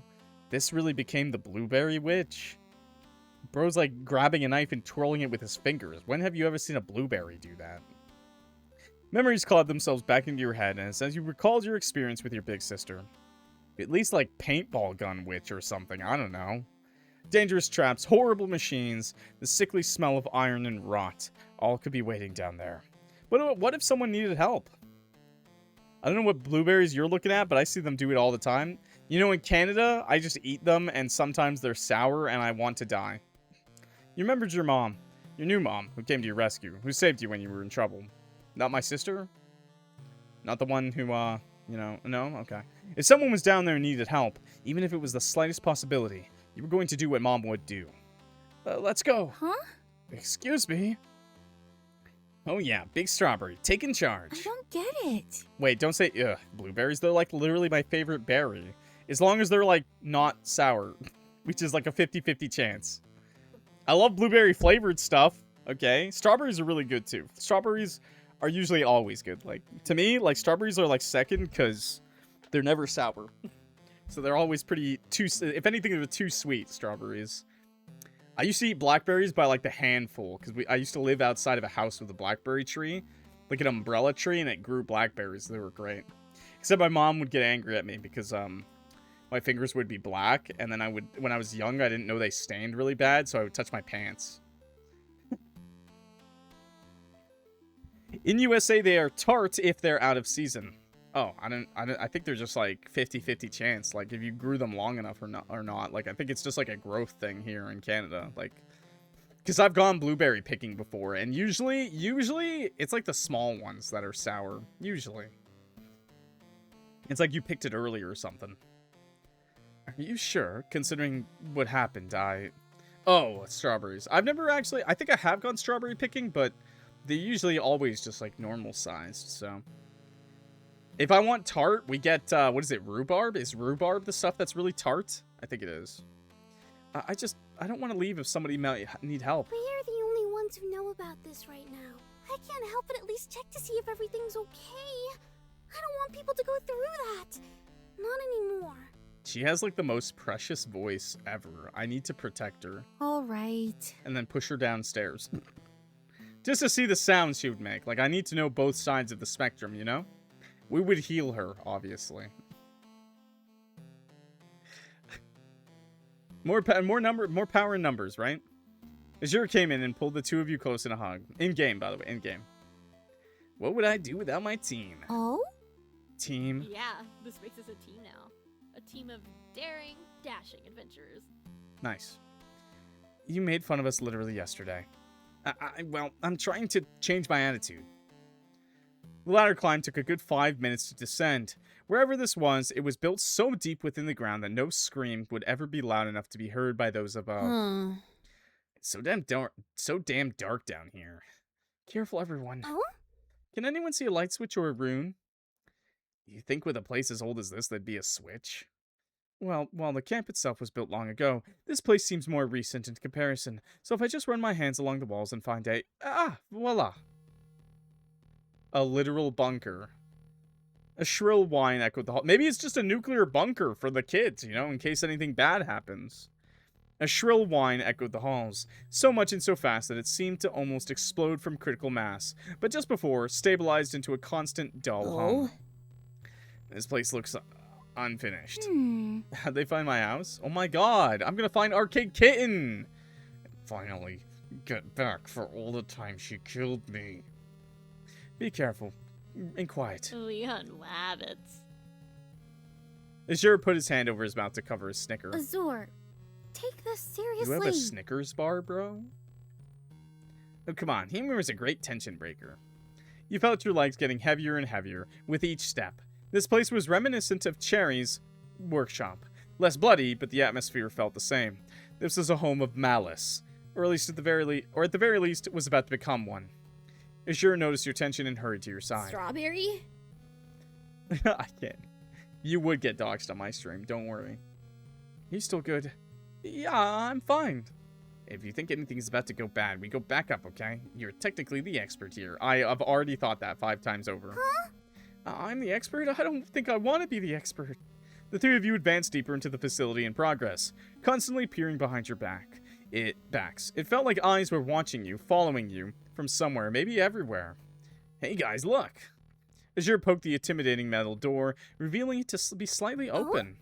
Should we go in?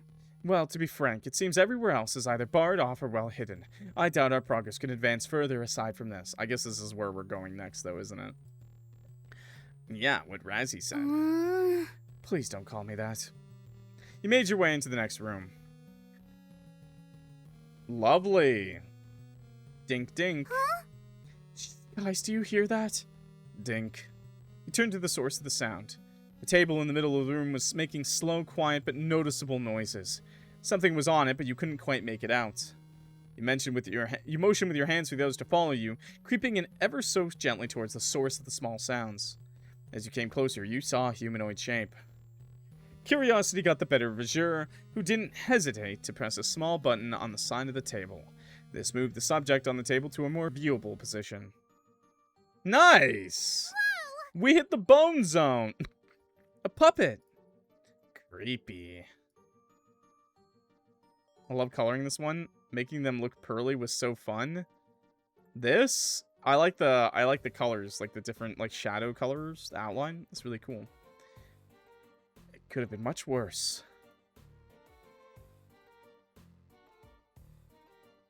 Oh, hey, wait. I've seen this. Wait, okay, obviously. Okay. The puppets seemed to be made out of something glassy, maybe porcelain. It looked as if you touched them even slightly, they would shatter. Buttons, yeah. On the chest was a number, an engraved 0. Ooh, what do you think the number means? Unclear. Design version? Perhaps a counter of some kind. Something about this doll was troubling to you. You couldn't figure it out. Was it the eyes, the teeth, the hair? The hair, the way it curled, looked like yours in a way. Guys, look what I found. Raspberry said in a whisper yell, holding up a piece of paper in their hands. You and Azure looked it over, still hovering over the doll-like being in front of you. The prototypes, a pitch. The questions that have been plaguing the minds of everlasting members for years. What do we do when witch society is made up of only of us? How will we get essential work done? Not by working, have finally been answered. Yo, Smile Star Bunny, hi. That's the dev. That's actually the dev. Not like that Arcade Kitten knockoff in this chat right now, okay, chat? Crazy.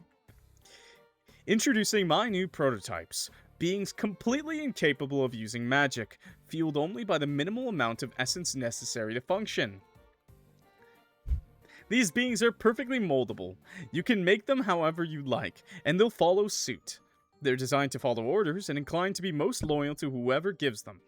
For things like paperwork, coffee runs, or even manual labor, look no further than your local prototype to get the job done. Name pending change. Gears. The Inventor Witch. Based. Wait, this is an everlasting base? Azure looked immensely concerned, noticing your panic. He looked like he was regretting all of his decisions leading up to that moment. By the way, we're loving the game so far. It's quite good. Look back over at the doll. The prototype. We love dying and killing things, so it's great so far. Their head turned to you. Ah! Azure quickly grabbed you and threw you behind him, placing an arm in front of you protectively. Stay back. What is that? You peeked over Azure's shoulder. That thing was reaching out towards you. We need to go, now. Azure grabbed your hand, and the three of you darted back towards the entrance of the facility. None of you dared to look back. This was the proof you needed. Something was wrong here, and everyone was in danger. Quickly ascended back towards the surface and covered your tracks as best you could before returning to your cabins. In the end, the three of you argued amongst yourselves on what you should do. On one hand, you didn't feel right just doing nothing and pretending like you didn't see anything. On the other hand, you three were stuck with no connection to the outside world until camp was officially over. So you all agreed to keep it a secret for now. The next few days went by, agonizingly slow. Then, when it came time for your parents to pick you all up, Mama! You told your mother. Yeah. She was a detective witch after all. Not a duck, but if anyone could help the most, it would be her. Unless we had that duck detective, then, you know. You didn't even wait until you were out of the pocket dimension. It was the first thing you told her. In retrospect, that was a mistake. She started giving the camp counselors weird looks before calling for backup, so not all of them were there by the time reinforcements arrived. No, why is she so... I know her name's the Inquiry Witch, but why is she so... Notably, Counselor Butcher was nowhere to be seen. We hardly know her. You sat outside on the porch with Raspberry and Azure as various adults asked you questions. You were surprisingly accustomed to this by now. Hey, kiddo. You holding up okay? Mama! I love her. You got up from your spot and rushed over to the older woman approaching you. Wrapping your arms around her, you heard her let out a, ugh! Oh, sorry, did I hurt you? Oh no, I'm just old, that's all. Don't worry, Strawberry. It seems like no one is down there anymore. Nothing's gonna hurt you, okay? Miss Inquiry! Yeah, I knew Mama would save the day. Well... I don't know about that. Huh? Oh, never mind. Say, Strawberry? When you three went down oh, there, okay. you didn't step in anything black or sticky, right? No poop stains here, Mom. Black and sticky? No, I don't think so. Oh? Hey, kiddo. Everything's just fine. Inquiry knelt down to your height, putting a hand on your shoulder. Strawberry? I'm sorry I didn't do a background check on this place before sending you here. I should have been more careful. It's a kids' camp. It's just when you and your little friend started begging me to let you go, I couldn't say no. I mean, to be fair, you maybe should have found out the name of the guy running the camp. You know, when you found out his name was the Butcher, which, I don't know, man, just a bit odd. A bit odd, isn't it? Say, which friend of yours was that again? Oh, it was... Blueberry. I can't remember if it was Raspberry or Azure. I'm gonna be think it was profiling. Azure? Is it profiling when we found kids and... No, they weren't kids. I guess puppets. There was like a goddamn mortuary. There was... There was a goddamn morgue in his basement, okay? Arcade Kitten. I think we're not profiling, okay? Arrested for cooking a meal? A succulent, meaty meal? Made of children? Maybe. Maybe not. Depends on how good it was. We'd have to taste test that first. Clock hates people who work with their meat. You caught me. Get your meat out of your hands, chat. Meat phobic. Good. I'm on Strawberry's side. We're all vegans. Get used to it. Okay, I can't remember if it was raspberry or azure. I think it was azure. Right. Well, the point is, I unknowingly put you in danger. And I really hope you can forgive me. It won't happen again. Only Luffy gets to eat meat, because I know he's pure of heart and soul. Forgiveness granted. You giggled, happy to be in the safety of your mother's arms again. You missed your mom. Reality faded in around you slowly. Oh yeah, I remember that. That was freaky. That doll, or prototype. No, it couldn't be. Dude. You were thinking the same thing I was, right? It's definitely buttons. Now that I think about it, they look the exact same. Are you sure? So Memorial's assistant is just an everlasting invention pretending to be a witch? I don't know. But why? This still doesn't make any sense to me. Raspberry calmly walked over to the sink, reaching down to press the hidden button that triggered the secret hatch to open. Gunka dunka chunka. Okay, some things never change, huh? All right. There we go. Now shall we proceed? Sure thing. Yes, ma'am. Strawberry, are you all right? Have either of you heard from my mother recently? The question had been bubbling inside of you since the moment you first saw the girls. It never seemed like the right time to ask, but you couldn't hold back anymore. You needed to know if she was okay. Oh.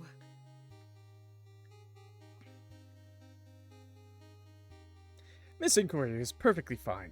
She and I spoke not too long before all this broke out.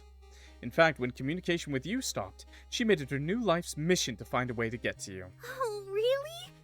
You see? Certainly. I suppose Memorial's diligence proved enough to keep her at bay, but it was never enough to keep her from searching. You see? She's a resilient woman. I'm sure wherever she is right now, she's holding her own. Thank goodness. She's dead, isn't she? We'll track her down once we get out of here. How does that sound? She's dead. Definitely dead. If she's alive, pleasantly surprised, but she's dead. Yes, please. I miss my mom. Everybody's dead. We'll just have to survive with Yuri. I mean, what? A wave of relief washed over you, knowing your mama was still out there, probably still looking for you. You had to get these bones back fast. You needed to find her. You slowly approached the oven and began to climb down underground. Everyone was eating. Don't say that yet, okay? Does it feel colder to anyone else compared to last time? If I'm being completely honest, I kind of blocked this whole place out of my memory from last time. The ladder had seen better days. It had rusted a ton since you all descended in here so many years ago. It was chipped, gouged, and probably corroded from moisture that had seeped into the underground over the decades. It was sturdy for the time being, but you couldn't help but imagine it collapsing under you.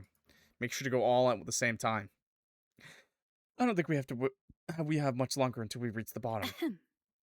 Wait, everyone, please stop moving. I hear something.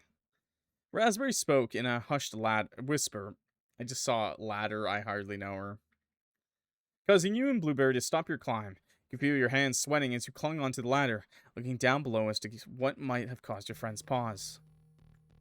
Oh. Mr. Memorial. Oh, they're here?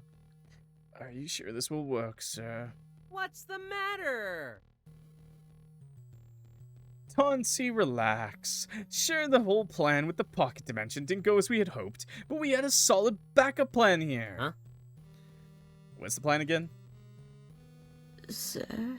I'll handle everything, Sir? You don't need to worry. Oh, buttons.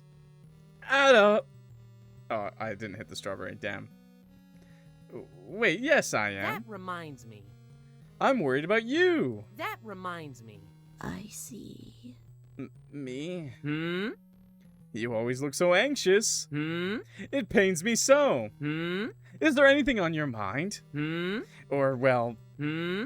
anything you like to get out of your mind? Hmm? That is my specialty, after all. Hmm? Thank you. Thank you for the button. I think I just look like that, sir. Memorial chuckled, placing their hands on both of Button's shoulders. Hey! You didn't answer my question. Hey! What's the matter? Come on, I can tell something is bothering you. Well, if something were to happen to me, would you erase me from your memory? Memorial paused. You noticed his grip tighten on Button's shoulders with an intensity you weren't expecting. Nothing is going to happen to you, understood? The maniacal laughter. You're stuck with me, Buttons, whether you like it or not. No, you will like it. I'll ensure you do. When I recreate the world as we know it, I'll make you anything you want. An endless wardrobe, a sea of stuffed animals. I'll even make a theme park that you can have all to yourself if you wish. I see. Oh, that's very sweet, but that's not necessary, sir. Do you need anything? I just want you to be happy. That's the greatest wish I could ask for. Oh, Buttons. Aw, come here, you. This is why you're the best assistant in all the infinite universes out there. Memorial tightly wrapped their arms around the smaller being, squeezing them and rocking them from side to side in an almost cartoonish way. Oh my, thank you, sir. Hello. My apologies. Forgive me if this is out of turn, but you didn't answer my question earlier. Haha, I didn't, did I? Clever. Memorial released Buttons from their grip, looking down at them for a few quiet moments. No, I wouldn't erase you from my memory, so don't worry about a thing, alright? Does that mean you're just gonna reset them? There was something natural about Memorial that made you want to believe him, yet you couldn't help but feel like he wasn't being completely honest in this moment. Have you forgotten something? Besides, no way could I forget a face this cute. It's impossible, improbable, and practically illogical. My face? Cute? Well. There's that smile. See, Buttons? Everything will be okay. You have no choice in this matter. Okay. Memorial spoke ominously, despite the positive phrasing. I guess Memorial could just kill them too, but you know. You watched as he put some kind of code into a panel next to the door, before walking off into it. Buttons, still perplexed by his most recent sentence, followed shortly behind him. Thankfully, you did reach the ground floor safely once they had left. What met you was an entirely different environment than before. Construction and tarp had been finalized into ceramic tile, electrical lights, and sterile hallways. The place all felt more like a prison or a laboratory than a hideout. If I'd have known back then, I would have come back here with so many explosives and just collapsed this entire place. Hey, we were kids. We did what we could, and we shut it down later. In my opinion, we did great. As the three of you advanced down the facility's corridors, you can now see the finished features that you previously could not. Your home renovations look great. Arcade, did you happen to leave a lot of potatoes in that back room, by chance? Perchance? Is there a lot of potatoes back there? Yeah, I love that I can finally see the amazing prison lab place. Oh, they rented it! Yeah. Potato. Potato. You prefer potato. They had a great interior decorator. Love the "we're going to dissect your body to feed it to our genetic experiments" vibe we got going on here. It's so unsanitary down here. Huh? That's what you care. Yeah, that's what you're concerned about. Excuse me. Bloodborne diseases are no laughing matter, Blueberry. It could be fatal. Really, the bloodborne diseases could be fatal, and not the... Blueberry gestured around her surroundings. Huge palace of death and sadness. Raspberry didn't expect Blueberry to yell out and quickly shushed her. Blueberry. Quiet. Blueberry. We have no idea what else is down here. Yawn. Yawn. Yawn. One more time? Yawn. Run that back for me. Yawn. Yawn. People watching MrClockWorks? Yawn. This place looks abandoned, Raspberry, and it's not like Memorial doesn't know where we are. Where's my button? Where's my button? No button for the good sound effects, I see. A loud party horn immediately sounded and ran confetti all over Blueberry, seemingly out of nowhere. Tiro da puta. Stop! I like how this time she actually said it in the game too. It wasn't just the voice actor. Weaving through the mess before you, your progress was halted by a metal door locked with an electronic keypad. Blueberry cracked her knuckles and gave a sly grin. Leave it to me. Well, time for the good old blueberry bombs. Stand back, ladies. You're in the danger zone. As Blueberry reached towards her belt to pluck off some blueberry explosives, Raspberry snatched her shoulder. This is illogical. Oh my god. Blueberries are weapons, chat. I didn't know this. I've never thrown a blueberry before. I've only eaten them. Now I know they explode. I should have known. Hold it for a moment. Look at the ceiling.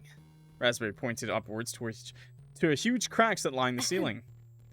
If we aren't cautious, and any disturbance to the foundation of the structure could cause it to collapse and crush us. Ah, damn it. All right. I suggest we investigate the area for any other points of entry or methods of... You notice a strange collection of shapes sat above a small keypad next to the door. You tapped on Raspberry's shoulder. Could that be anything? Oh, maybe. Let's see. Raspberry leaned in further to examine the markings, putting her hand on her chin. X plus Y minus Z. I think this might be a math equation. Yawn. Yawn. Math? Yawn. As security? Yawn. Who would put a math problem as security? Yawn. Why'd you cut yourself off? Another loud party horn sounded and startled Blueberry. Right, I get it, asshole. Thank God that was voiced. I'm so happy most of Blueberry's voice lines are swears, by the way. That's 10 out of 10. Okay, let's do a save. Cause surely we'll be okay. Let's see, what is this? You approach the control panel. For some reason, this one was covered in a gross black sludge. You wonder if there was anything underneath the goo. Taking a deep breath in, you decided to try and wipe some of the substance off. Oh.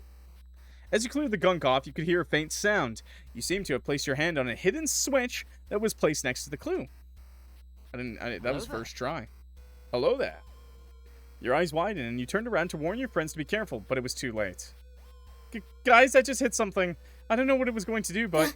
Oh, maybe that wasn't a good thing. Strawberry, something is wrong. Very wrong. The cell that Raspberry was checking. Yeah, it was just locked her in. You grew pale. You set off one of those sick traps, didn't you? Sick! Blueberry grabbed your hand and pulled you towards the cell Raspberry was now trapped in. Wow. Okay. What had appeared between you and your friend was a thick magical barrier. Raspberry tried speaking to you from behind it, but you couldn't hear her words. Should we try to blow it up? I don't know. No, remember Raspberry said any big explosion could cause the roof to collapse. We gotta figure something else out. You tried to think of different ways you could break through the barrier when suddenly you heard a loud banging.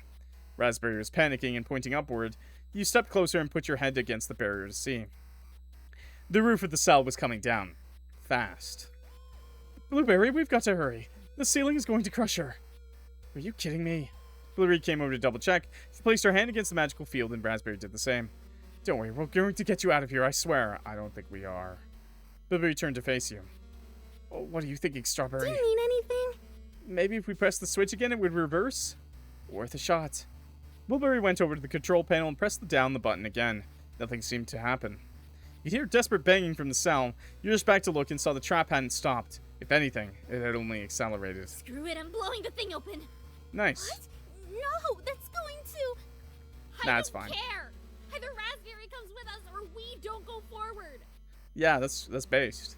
The trap had descended to a point where Raspberry was crouching. You were running out of time. It was either this or nothing. Blueberry stood back and motioned Raspberry to do the same. She pulled out the remote device to activate Blueberry bomb she had just set down. However, once she pressed it, nothing happened. What? Why is it not? Blueberry continued to press the button but it wasn't responding. Hang on, I'm gonna go check what's up. Right when Blueberry came to the barrier, the device chirped. The explosion that followed blew Blueberry black, turning her into a flaming corpse flying through the air. Man, and I really thought Blueberry could catch a break with this ending, but I guess fucking not. See you later, nerd. The barrier shattered. Raspberry, now on her stomach, tried desperately to claw to freedom. Well, it wasn't the wrong choice, I guess. But it was too late. You could hear her bones crushing and snapping from the immense pressure, followed by her final words as she screamed out for Blueberry to come help her, to save her. Then immediate silence. Blueberry, what about me? You didn't have time to mourn, as like Raspberry said, the roof fell apart. You were buried within tons of rock and concrete. So you're telling me we have to use the bomb quickly this time. Blueberry was right. It was either leave with Raspberry, or you don't go forward. Bad End 3, Raspberry Pancake. I'm more of a fan of blueberry pancakes, but okay. To each their own, you know what they say? Let's not fucking click that. At least for now. Aside from unlabeled buttons and such, there didn't appear to be anything on the control panel. Okay. Was that a plant? Aw, hey there, little guy. Blueberry approached the plant, gently touching its leaves. Raspberries are goated, though. I'm not gonna lie, chat. I don't like raspberries, like, at all. Like, I don't even like raspberry flavoring that much. You know why? Because when you eat them, they just have those seeds, right? Like, Blackberries have the same thing. so blackberries have the same thing, but they're, like, bigger, so, like, there's more like a pop of juice. More for me. I'm sorry, Arcade. I threw them out. I threw them up. I threw up. Funny how something can grow, even all the way down here. How's your garden back at the circus? It's good. Well, assuming it's still there the way I left it. The seeds make it better. I'm gonna die. You notice Raspberry within the empty cell staring at the ceiling. Walking over to her, you cleared your throat. Raspberry! Did you find something? Raspberry! Look up there. Do you see that too? The red markings? A clue! What does it say? You see? My eyes aren't mistaken. I believe it says 108. That has to be some part of the math equation. Thank you, Raspberry. What equation? Water from the ceiling dripped down onto the floor below. Drop, drop, drop. Okay. Potatoes. Vines made themselves at home within the cracks and crevices of the wall. Oh, I can't make these vines budge. That is odd. I'm not normally one for brute force, but prying the door off using the forces of nature would feel very satisfying right now. Okie dokie! Agreed. Okay. You approach the keypad once more, trying to remember the equation. X plus Y minus Z. Z. Z or Z. Is there a potato witch? For sure, bud. So we just saw 108. Is that just the code? Is that just it? That wasn't it. Okay. That wasn't it, huh? That wasn't it. Okay, I'm gonna save. Okay, I'm not gonna save, but I'm gonna click on that thing again. This time I'm not gonna touch the big red button. I mean, I didn't mean to last time. Oh, 237. You know, I think we're good. Okay, just don't click on that, right? 237. Oh, it's yellow. Yellow. Shit, 108 is red. 237 is yellow. Okay.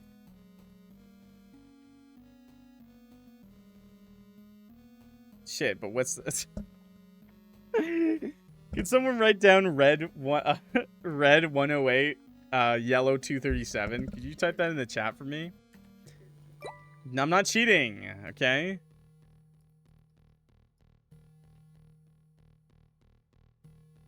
$237,108 red. Can we do the equation with that? I don't think we can. Because we don't know the answer, do we? Did someone say the answer? Okay, water from the ceiling dripped down onto the floor below. Drop, drop, drop. You son of a bitch, Arcade. This is why you're not the real developer.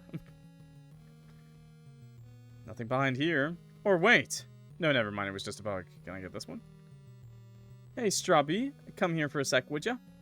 Blueberry waved you over, pulling back the curtain. Oh, there's writing on the wall. Boom, baby. That's a 129 clear as day. Oh, there you go, chat. 129 blue. Blueberry! Nice one. Blueberry! Blueberry! Yeah, praise be to the almighty blue. That was kind of cringe. Sorry. Okay, alright. So I could do the math in my head, chat. Or, because I'm lazy and I'm tired, I want to just do the calculator. So what was it? Okay, so 129 plus, was it the red? 108 minus what was yellow? Not 315 from Arcade Kitten. 237. Okay. I was like looking at fucking Arcade's answer, man. Wait, what? Yeah. Wait a second. What?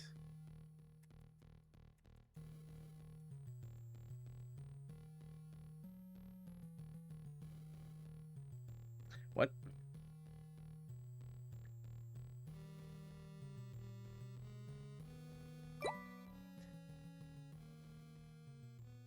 You telling me I could have just bypassed that whole puzzle? I could have just hit it? I could have just punched the check mark? Damn, that's like cold. That's cold, Dev. As you punch in the last digit of the code, you hear the whirs and clicks of the locking mechanism. The metal barrier opens slowly, a burst of pressurized air escaping. Really? That was it? Behind the doorway, there laid the next piece of your morbid puzzle. A pair of cadaver's legs. You moved ahead of your friends before obtaining your reward. You gave out a warning. Okay, everyone, be prepared. How is a calculator cheating? Come on now. Raspberry and Blueberry shut their eyes tight, bracing themselves. I just saw that. It wasn't a matter of if you would join the Council of Witches, but when. Ever since you were little, you could recall getting constantly degraded and belittled over your magical specialty. The standards between what specialties were cool or lame never made sense to you. They only hurt your head. Still, if someone with a useless specialty like you could become a member of the Council of Witches, you could finally prove to everyone that your specialty does not limit you from doing great things. I mean, strawberries are pretty awesome. So, there you go. So you worked hard. You didn't have much of a social life to begin with, but now that time spent with friends was spent entirely focused on your goal, it did make you smile to see them at your inauguration celebration. Thank the beginners you reconnected with them there. If you hadn't, you might have regretted it for the rest of your life. The Council of Witches wasn't everything you had hoped it would be. You hadn't been in the council that long, but already you were beginning to rethink your career. You wanted to question why you were requested so early in the day only to be greeted by him. Oh, it's such an awful day, isn't it? It's a wonderful 90 degrees, absolutely humid, and oh, how the mosquitoes are just out in force today. The cheerful way you described the horrid weather made your mind want to shrivel and die. You silently prayed this would not take much and not take longer than it would be. And you know this guy's burning up, bro. He's wearing the suit jacket. He's got the shirt, the vest, the jacket. Bro's on fire in there. Well, well, well. Sweating bullets, bro. I'll be perfectly honest with you, Raspberry. This inspection might take all day, sadly. The council has requested a very thorough review of the grounds. Obviously, he's Magic Clock. Ain't no magic saving you from the heat of this outfit. You were screaming in your mind, but you replied professionally. All right. Magic AC unit in his suit. Nah, bro is sweating bullets. No, 100%. That is drenched. Of course, Councilman Memorial. Whatever is required. Yeah, this one too. Oh god. Ha! You're such a kiss-up, you know that, right? He turned around and started walking backwards, maintaining eye contact with you. Why are you moonwalking, bro? You're no fun. You should let loose for a while. Can't be a member of the Council of Witches without being a bit of a jerk. They both have swamp ass. 100%. Took every ounce of willpower you had to not instinctively roll your eyes. Continuing on like this until finally you reached the abandonment campgrounds. Memorial took a deep breath and exhaled rather dramatically. Don't you just love fresh open air? Now that you mention it. I do indeed. As the council member of nature, it brings me immense feelings of... I don't. Nature sucks. Sucks like a vacuum. Sucks like a tornado. Sucks like a sequel to a movie that was fine just the way it was. It didn't need a sequel. So why do they keep this guy around? By the way, why? Why don't the cows just kick him out? Why don't the cows just kill him? Does someone just love this guy? Is someone just in love with this guy? Just an asshole. Because he's too funny. This would get old to me in like a day. I would, if I was the strawberry witch, I would fill his ass with strawberries on the second day of this shit. I know not everyone will see the same way. I know a lot of people will love him for who he is. And love him. And someone would be there for him to take those strawberries out of his ass. But I would still do it. You were beginning to get a migraine. Oh? They could never make me hate you. You're literally his mother!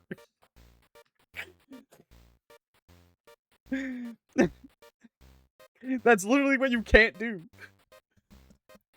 He's the guy they send to ruin someone else's day. I'd still pick anybody else. Okay, stare. It's not me taking the strawberries out of his ass. I'm gonna be the one who put him there. Magically, by the way. I won't be in the room. Now, Raspberry, where per se is the entrance to the super scary torture lab. Oh, how I want to see it. If I recall correctly, it is in the kitchen. Follow me, please. What if he's into that? Oh, he will be. But at least he'll still feel pain. You wandered past the rotted gates of the camp. Incantation Acres was carved into a wooden sign that was hung from the top. Vines and other foliage were snaking their way up to the two trunks of the entrance, almost as if the forest itself was trying to devour the architecture and return the land to its untouched state. Some cabins' windows had been shattered, and even one of the roofs seemed to have collapsed in on itself. I'm having fun with the music, by the way. It's been fun. I like how it's so different it is. Everywhere. Seeing a place that once brought joy, not just to you, but to other children as well, reduced to this was heartbreaking. Couldn't help but feel melancholic. So if you don't mind me asking, I noticed that you seem rather familiar with this area.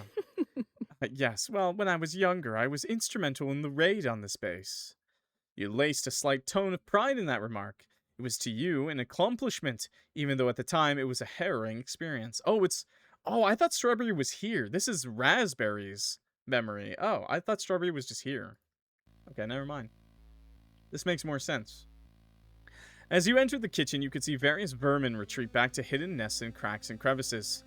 A long-dead rat had met your gaze, their guts spilling out and creating a disgusting sludge pile. Flies and maggots were gorging themselves on the brown and red meal. That's quite the description. Well, well, well.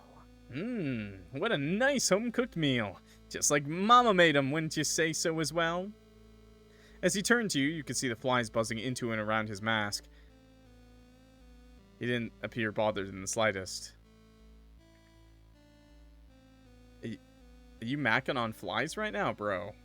You just giving each of them a little kiss, like mwah, mwah. So, the entrance. Where is it? You were so stunned for a second that your purpose for this expedition escaped you. You shook off the weirdness and recentered yourself. The flies are his snack, but they're leaving. Of course. As you went to activate the hidden door, you continued your recollection of your previous exploits here. You see? We came here to help our friend Strawberry, who was at the time dealing with issues with her appetite. We found this almost by complete coincidence. You reached under the sink and pressed the faded silver button. Gunka dunk chunka! Nice. Nice. Good sound effect sound, by the way. I've never heard that one before, but I'm glad I did now. The old groan of machinery signaled the activation, and you descended down the ladder into the facility. We ventured down here originally to see if anyone was in danger, but truthfully, I think it was out of a sense of pure curiosity.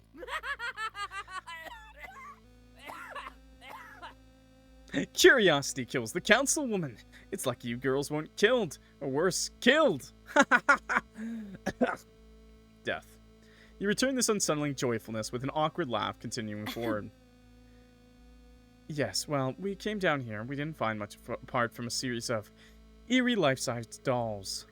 Memorial stopped almost immediately. The entire atmosphere unexplainably changed. He responded in an uncharacteristically cold tone. Oh? Dolls? Now that you mention it. Well, more like puppets. Mannequins. Something of the sort. Technically, we only found one.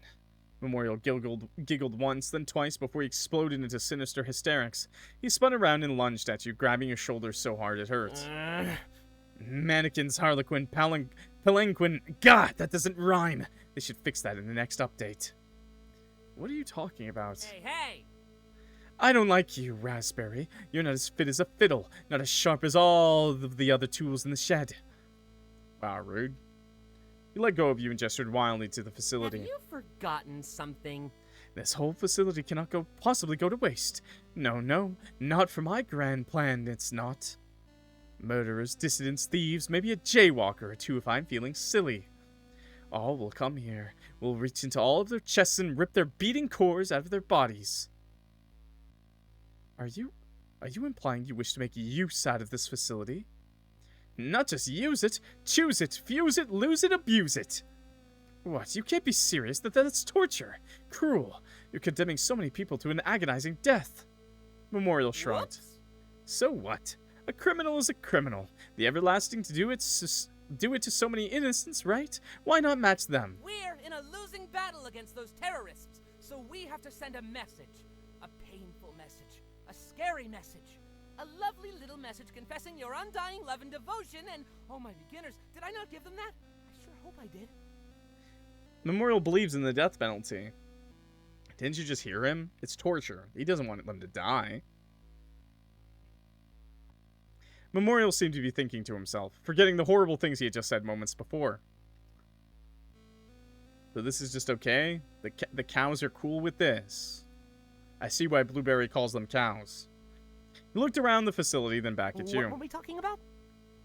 He forgore. There's no way you're a Council of Witches member. There's just no way. Maybe he's a part of the death cult that eats people. Oh, yeah. I rigged that. Being pretty honest here. What? Well, I rig everything. Did you forget my powers are essentially just super gaslighting people? So you mean you've done nothing but lie and cheat your way to the top? Have you forgotten something? Oh, okay, based. Jeez, I thought you were a politician. Shouldn't you be used to this by now? Man, I wish Buttons were here. They would never interrogate me like this. I cannot allow you to go forth with this unethical, delusional idea. I will be discussing your transgressions with the rest of the Council of Witches. Oh, no. See, that's the fun part. I'm the memory witch. It doesn't matter what you tell them or what they do. Their brains are clay in my hands. He started smashing his two hands together, simulating sculpting. Any bad thoughts or plans against me? A snap of my finger and suddenly they think I'm the most important man in the world. I get whatever I want. I might have even done it to you, and you'd never know. Male manipulator? No, memorial manipulator. He took a step back, now weary. Why? Why are you telling me any of this? I don't know, maybe he's gonna snap his fingers or something. Because even if you told someone, nobody would believe you. Oh, okay. Damn. Now we're just being mean to the Raspberry Witch. You tried to retort back, but your voice was trembling. I'll stop you. Now this is just cruel, I man. swear it. This is a misuse of We're changing your the status plan. and duty. You are a sick man who needs to be put in a treatment facility. We're not filling his ass with strawberries anymore, chat. We're gonna fill him with raspberries. Go ahead. The spiky Try and ones. stop me. You can't do anything. You're just a simple raspberry witch. Wow! Wow, okay. And he's a racist. You were done. Racist to raspberries. Who would have guessed it? You dashed away and sped back up the ladder, Memorial's laughter echoing throughout the camp. You needed to plan, you needed to stop this. You just weren't sure quite how yet. Ugh. You know, you think it'd be easier the third time. It's actually worse. You placed the legs into your bag and rejoined your friends. Each time I hear his irritating voice, it's like bees are stinging in my ears while trying to do a horrible comedy routine. Misogynist, racist, and a gaslighter. Tisk tisk. Aw. Manipulators. Wow, that was a lot of pressure on you, huh, Raspberry? Huh, you have no idea.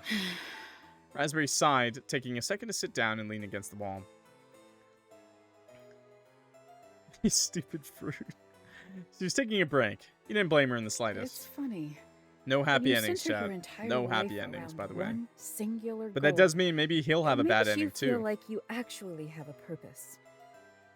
But then, when you're actually there, it's like, oh, wow. This feels so empty. You think that as long as you always strive to do the right thing, things will work out, but the system is so flawed. And people can be so corrupt. See, you know, that's why we gotta fill their asses with raspberries, girl. Like, that's how you uncorrupt the system, genuinely speaking. Real, I know, and true, and based. Raspberry put her head in her hands, clearly venting out her frustrations after so long bottling it up. Raspberry! You've been doing a wonderful job. Raspberry! I may not have been around much, but you had enough kindness in your heart to save me. That's gotta count for something, right?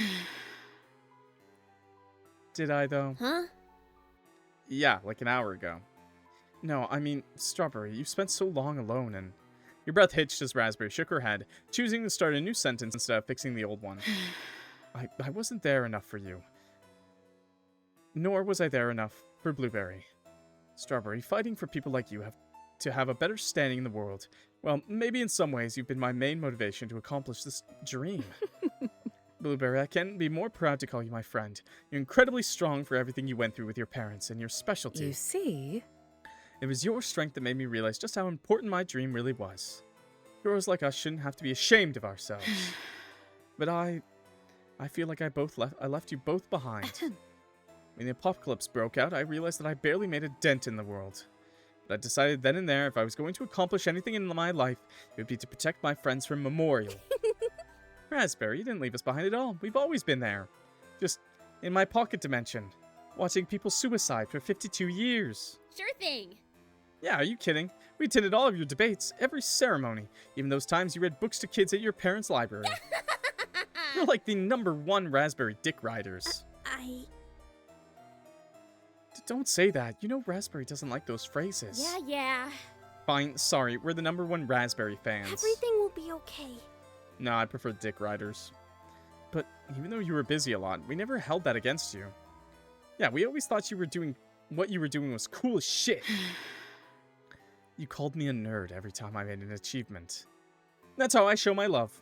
By calling people nerds. Me too, chat. That's why I always end stream with "see ya, nerds." Almost perfect. Truly, I don't deserve you to. Say, not to change the topic, but why do you think he keeps having us relive these memories? Who knows what thoughts lurk in the minds of the mad. If I had to guess, he's just screwing with us because he thinks it's funny, the sick bastard.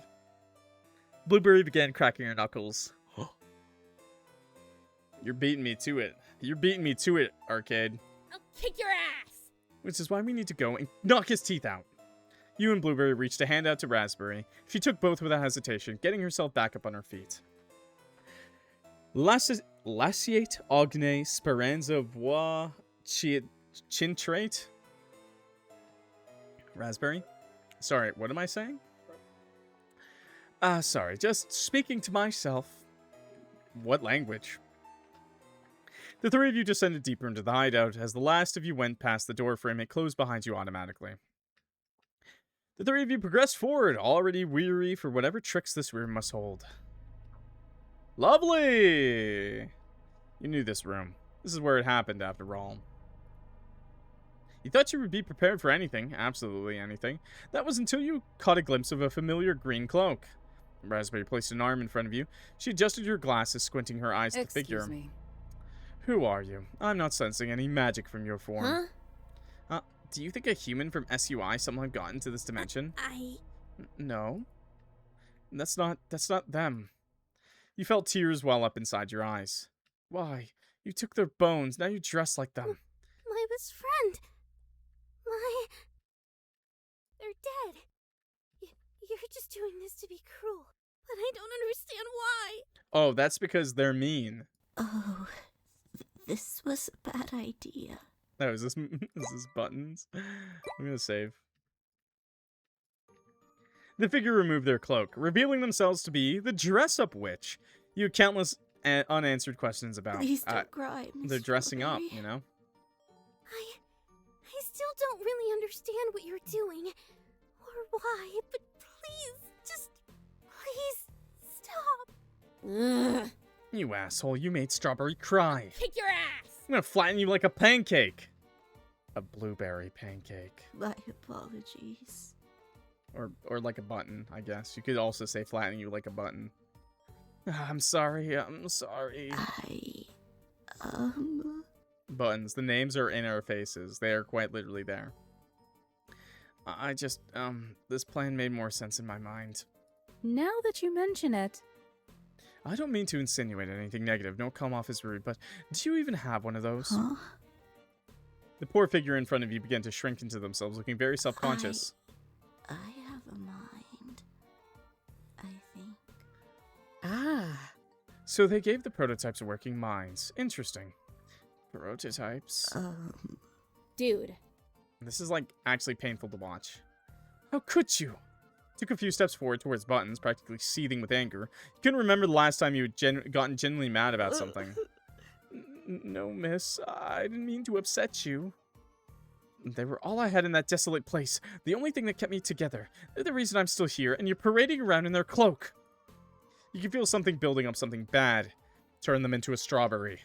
And you saw how scared Buttons looked, and it brought you back to a certain time cowering in a kitchen, just as scared as helpless. Fuck. Fuck. Fuck. Fuck. You took a few steps back, holding your face in your hands as you regained yourself. Oh, I should have hit the button, shouldn't I? Fuck. That's okay. 2 times is enough. It appeared as though Blueberry and Raspberry weren't sure how to proceed with this either. They looked shocked, understandable, considering you weren't the type to swear. You hated using swears yourself. You didn't even know how that managed to slip out easily. Fuck. It's just what they would have said. You took a deep breath in and trying to decompose yourself. Want a do-over, Buttons? Would that be okay? Yeah, I don't think that's... You nodded, a bit embarrassed by your display of a perfectly normal and justified emotion. Oh, come on, you can't just... No, go on. Go on. Just start over. We'll pretend that we didn't see that. Raspberry. Okay, I'll just exit the room and come Oh yeah, back. okay. Just exit and come back. Yeah, that's fine. Button staggered out of the room, nearly tripping over their own feet as they walked out. You looked over, noticing Raspberry stifling a laugh. She was making those faces you knew she made when she thought something was really funny, but was trying to be professional. 3 of you stood there in perfect silence, only for it to be broken by an annoying groan from Blueberry and faint giggles from Raspberry after a full 60 seconds had passed. Buttons emerged again, limping into the room with a neatly folded green cloak in their arms, and a human skull resting on top of it. There was a shift in the energy in the room. All 3 of you could feel it, and you had a feeling the next moves you were to make should be very carefully thought through. I went back into your bakery and got the cloak. Forgive me for wearing it. I like dressing up. Are we really entertaining this? Blueberry whispered, looking at Raspberry and you with a quizzical look. You looked over at Buttons. Truthfully, you didn't know much about them, nor the role they played in all of this. Whenever you saw them before, they always seemed so scared and uncomfortable around you, but now they were so friendly. I'll just take that back now. Thank you. You smiled sympathetically, reaching your shaky arms out to take what was originally yours. Until Buttons took a step back, clutching the items close to their chest. Wait 1 moment. Miss Strawberry. I need to speak with you first, please. You gave Raspberry and Blueberry an unsure look. Wordlessly, Raspberry grabbed onto your hand and squeezed it. Wordlessly? I'm sorry about the forest. You squeezed Raspberry's hand in turn, resisting the urge to break down in tears once more. But I spoke with Mr. Memorial and... Miss Raspberry. May I ask a question? All right. I suppose you may, but I cannot guarantee an answer. How is it that witches are made? Oh, well, when a man witch loves a woman witch very much, and a woman witch loves a woman witch very much, and a man witch loves a man witch very much. The sandwich man witch, you know, yeah, that one too. You know, you put them together, you squish them together with some magic, and boom, you got a new witch, you know? That's what Memorial showed us earlier. You grab 3 or more witches, and you squish them together in one person, okay? There you go. Oh, it's a fascinating topic, actually. 3 or more witches, usually a member of the Council of Witches, perform this ritual where they extract matter from the remains of a previous life form in order to create a new one. See, chat, I was right, by the way. By the way, chat, I was right. 3 or more witches, smush some shit together, boom bada bing, you got a new witch. Could the remains be anything, Miss Raspberry? Well, the more complete the remains are, the better. You couldn't perform it with just a singular hand or even just a brain. So I guess she's You'd got a need brain. something a bit more. I see. A skull? And this might just work. Huh? Pause! Wait, Strawberry, is that why you just brought the bones with you in the first place? Dude. We can't possibly bring a new witch into existence with memory ass going on a genocidal rampage. Don't forget. After you get this skull, you'll have a complete skeleton. Mr. Memorial said that he would be willing to spare 1 more witch should you choose to come with us. That is to say he would be more than willing to reincarnate your companion into a witch, but only if you leave with us. Now, You pause for a moment, uncertainty painted across your face. I thought she just wanted to bury him. Well, yes, I did know about the ritual, and maybe that is why I brought the bones with me. But I can't just leave Raspberry and Blueberry behind. Buttons, surely you must understand that. Isn't there any way they could come along too? Damn, just give up the world just for your friends. My apologies. Based. I'm afraid not, Miss Strawberry. Miss Blueberry and Miss Raspberry were not extended the same invitation that you were. This is illogical. Something's not right here. I'll say, this whole mess is confusing. What's your deal with Strawberry anyways? She ain't got nothing to do with you. Buttons flinched, stumbling backwards. They started shaking ever so subtly before their gaze returned to you. Strawberry. Please don't go. Please stay. Let me make things right. Your eyes drifted down to the skull, then back up at your friends. Okay, let's go with file 6. Oh, yeah, for sure. Let's go with Buttons. This has got to be the good ending, chat. Let's go. You look back at your friends, then at Buttons. Are you sure? Can I just look at them? You asked this question with a tired expression in your eyes. It was one that your friends had much pity for. You really must have been an awful person, huh? Yeah, it's okay. We get to live. Buttons took a step closer, holding up the skull on top of the cloak for you to see. You couldn't hear what your friends were saying over your shoulder. You knew they were speaking to you, but all you could hear was the loud ringing in your ears. You missed them. You missed them more than anything.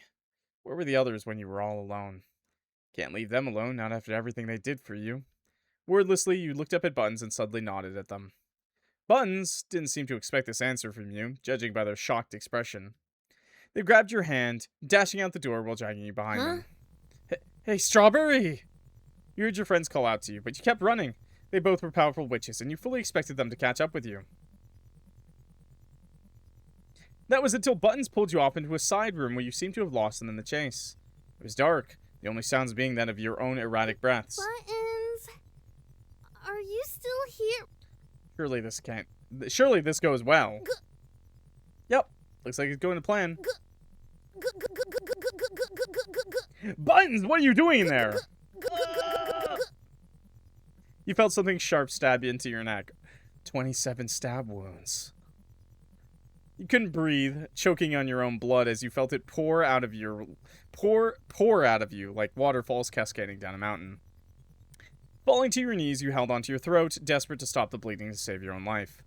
Wasn't the whole point of this to save your own life? That's what you get for being selfish, you thought to yourself.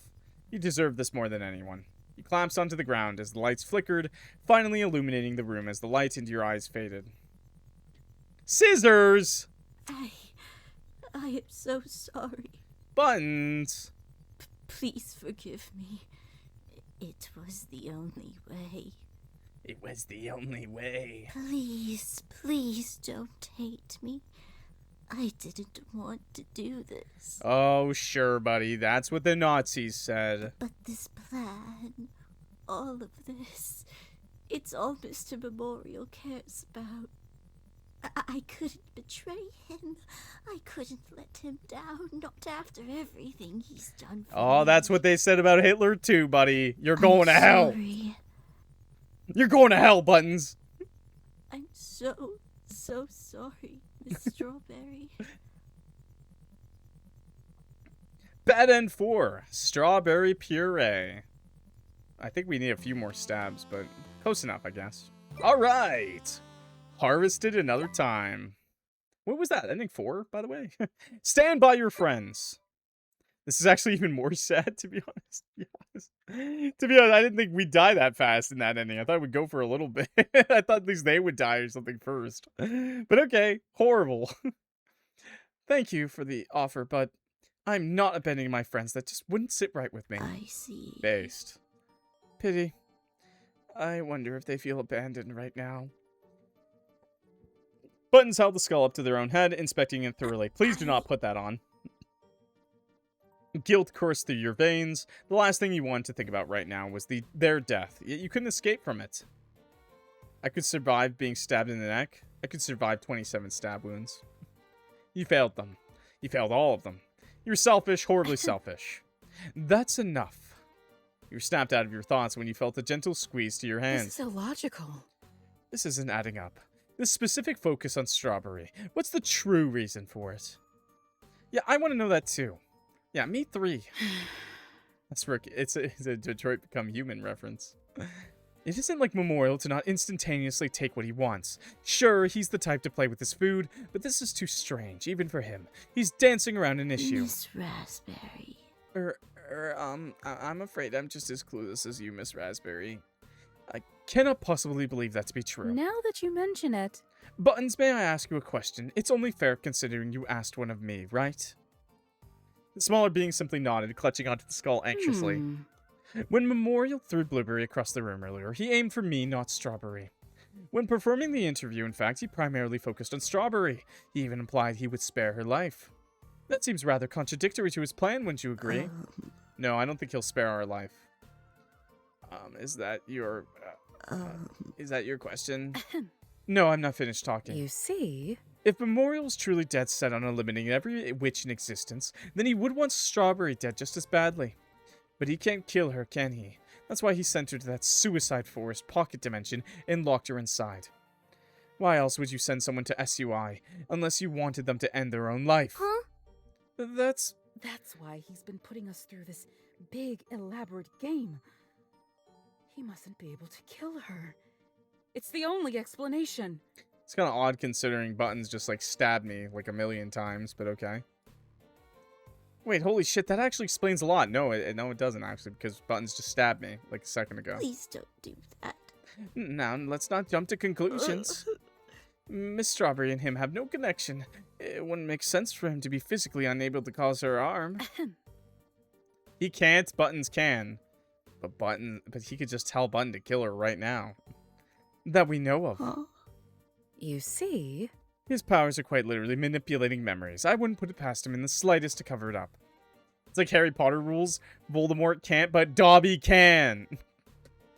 No, this is like Lord of the Rings, chat. Only a woman can kill, never a man. The big bad. Okay, I understand. Strawberry's the big bad. I understand now. Hey, guys. He's not here right now, right? He is nearby, I can assure you. And you don't have any magic. And there's 3 of us and 1 of you. Buttons looked at Blueberry, then Raspberry, then you. After a second of silence, they quickly stumbled out the door again, taking the cloak and bones with them.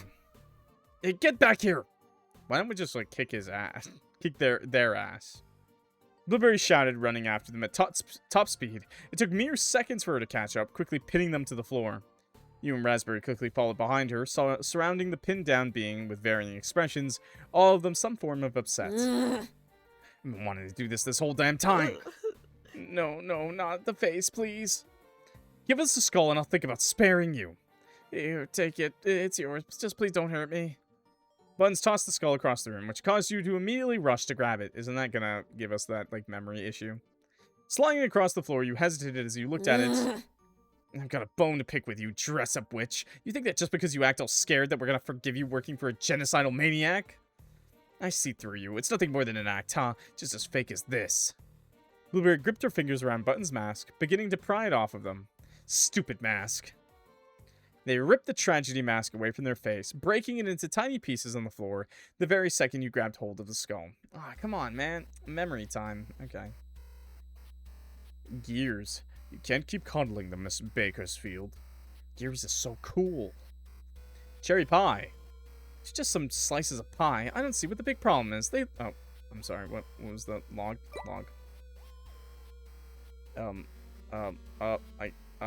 It's just some slices of pie. I don't see what the big problem is. They look so curious. I didn't see the harm in indulging in that. These beings were made to use, not to indulge. When we finally have control of everything, they will replace every last witch in the role that they fill. I don't know if Gears is a guy or a girl, but I'm just gonna give them this voice because I'm tired of doing voices. My throat's kind of hurting. Sorry. If give them substances infused with witch cores, it could... Well, I'm not sure what it would do exactly. They weren't exactly supposed to have souls. What would happen if you spoon-fed bits of existing souls into them? I need to run some tests. Oh, no, you don't. You gave 0 to me, not the other way around. Ah, that is where you were wrong, my dear. I let you overlook their development, but... It was rarely ever quiet underground. You've heard many sounds in your short existence. Banging. Wow, a lot of sex down here. Hydrate check. Banging, so sex. Clattering, maybe not sex. Yelling, not sex. Begging, definitely sex. Pleading, 100% sex. Mechanical whirring, toy play. Chewing, ripping, dripping, sex. And more things you hadn't quite learned the words for yet, sex. You'd long since grown to the distant screams coming from rooms that your creators had forbidden you to enter, and to the echo of unhinged arguments that constantly reverberated through the halls. Well, at least they kept buttons away from the sex. Ah! Don't hit me, chat. They hated me, because I was right. However, today was different. Today was different, and you could feel it. You could hear it. You heard something new, yet you believed you knew the word for it. Shattering, the sound of porcelain colliding with the floor. You willed yourself to take a single step forward, albeit a tad clumsily. Clock, you sicko? Hell yeah. Another shatter, a sense of urgency washed over you, one that you didn't understand the reasoning for. Perhaps you didn't like the sound, or how close the sound was getting to you. You felt yourself get dizzier the faster you tried to walk, getting closer to the noise. They didn't quite nail your motor functions on the first try. You didn't mind stumbling and limping to get where you needed to go, but now it was proving to be a rather large inconvenience. A wine witch, hell yeah. That witch knows how to party. Dionysus. Cherries, like boobies. You just wanted everything to be okay. I'm liking this cult. Honestly, I'm thinking join the cult, chat. Wine, cherries. You know what this symbol means, chat. It means boobies. Huh? Want. That was a new feeling for you. You had never wanted before. Another shatter. It seemed to be nearby. A different sound. Clattering. Like the sound of your own limbs. Shaking. Rapidly and colliding with your joints. Shatter. Clatter. Shatter. Clatter. Step, step, step. Prototype 4. Oh. Hey. Kind of reminds me of Hinako from Silent Hill F. You know, she got the pipes, she got the bangs. Doll-like limbs coated the floor beneath you. Some intact, but most in shards along the ground. A thick black ooze began to coat your feet, something they must put inside the later prototypes you presumed. You shuddered as you instinctively tried stepping out of the mess. Looking up, you noticed the fourth prototype holding some sort of long pipe. What are you? They were going to discard me. They were going to discard most of us. Keep only a few. They use us for scraps and spare parts. Painful, alone, lonely, forgotten. You have to understand, it was me or them. We can't both exist. We can't both thrive. I need to be better. I need to be the best.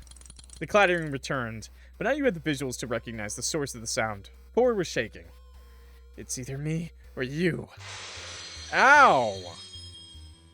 What the hell? The next few moments happened so fast, but to you it felt like you were stuck frozen for an eternity. Similar limbs to yours, clumsy and graceless, tackled you down. 4 was straddling your torso with animalistic fever in their expression. Meow. Okay. You felt something collide directly with your eye. Shatter. Kinky, aren't we? Make it stop. What's happening? Warm. It shouldn't be warm. It's ringing. Wrong. Wrong. Stop it. Why? It hurts. Too much. Okay. Shatter. The vision in your working eye was still blurry. Your mind delayed a few moments behind the rest of time. You felt the body of the fourth prototype collapse on top of you. Damn. Finished already. When your vision cleared, you saw your former friend, missing their head completely. It was in pieces, scattered all around you. Couldn't help but feel like it was your fault. Hey, are you okay? You couldn't move, you couldn't speak. Hurried footsteps approached you, pulling you out from underneath the rogue prototype. Hey, look at me. Can you move? Are you broken? You're propped upright, staring at a rather unusual sight. A lanky figure knelt down in front of you. They had messy pink hair and clothes that didn't seem to fit them quite right. Handsome, aren't we? The skin around their face, well, it would be more accurate to describe it as a lack of skin. You moved your head slightly up, looking up at your savior. Phew, so you can move. That's good.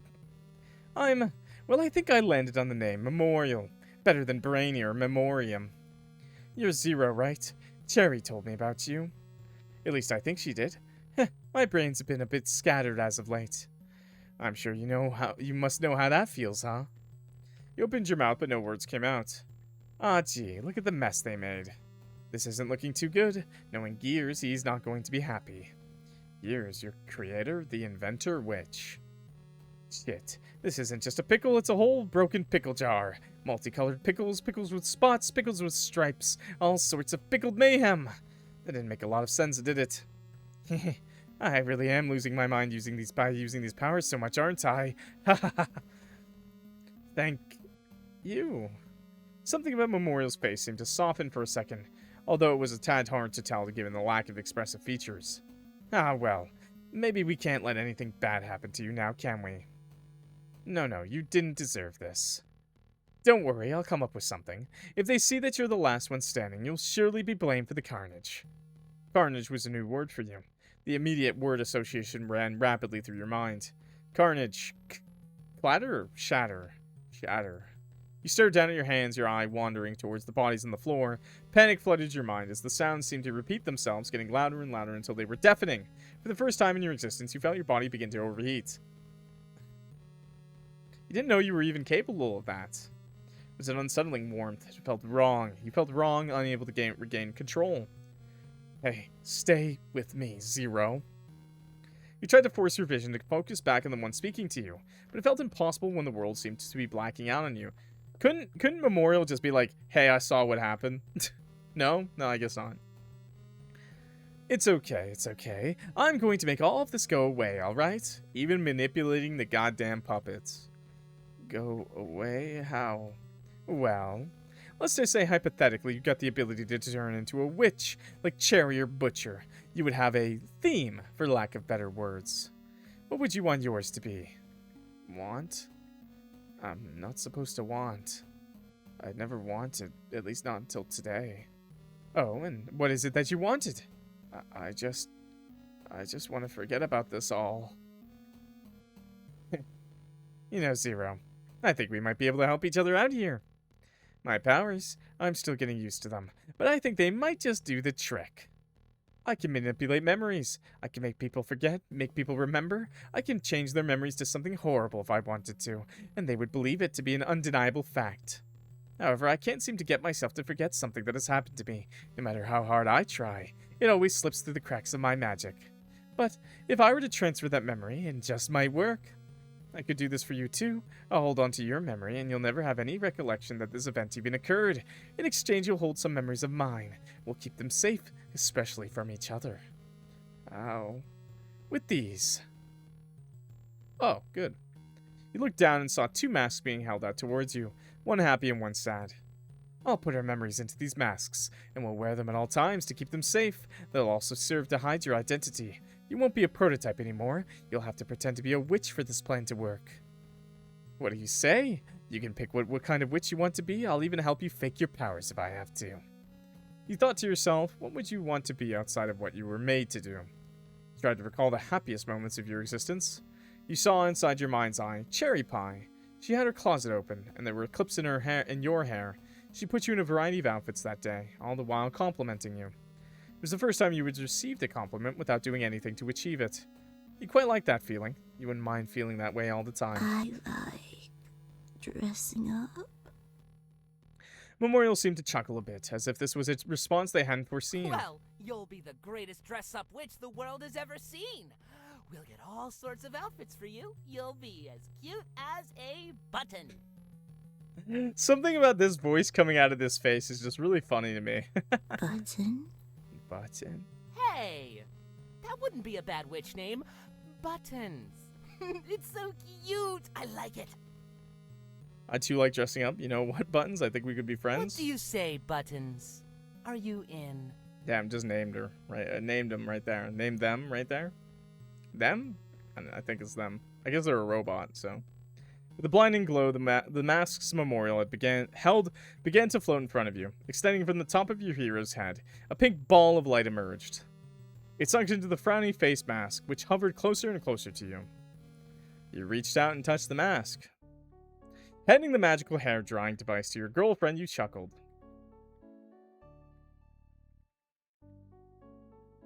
There, that ought to do it. Sure your parents won't get mad at you for this, Cyan. Oh, cancel. Oh no, they're definitely going to get mad at me. Mom has a weird thing about changing her hair. I think she's more phobic or something? I don't know. Oh, sister! Wait, no. Blueberry's family? Huh? More phobic? The bias against people who change their physical appearance drastically. Maybe we should try to get the hair dye out. Aw, straw baby. A little late for that, straw baby. Oh, Cyan, I'm so sorry. I didn't know you were getting in trouble for this. Oh, is this just them? Oh, this is, oh, I understand. This is the, oh.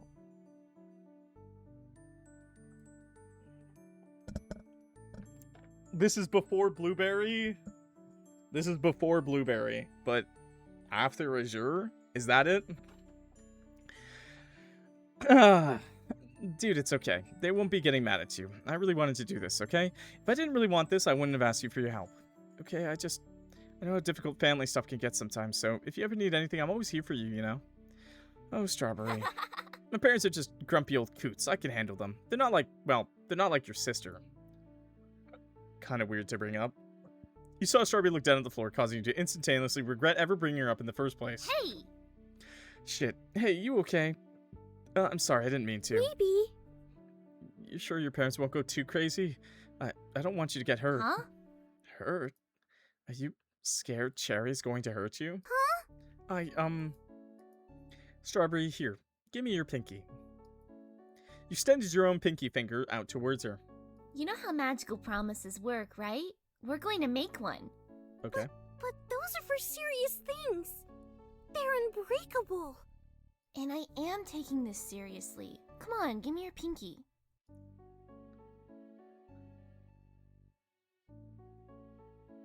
Pinky promised.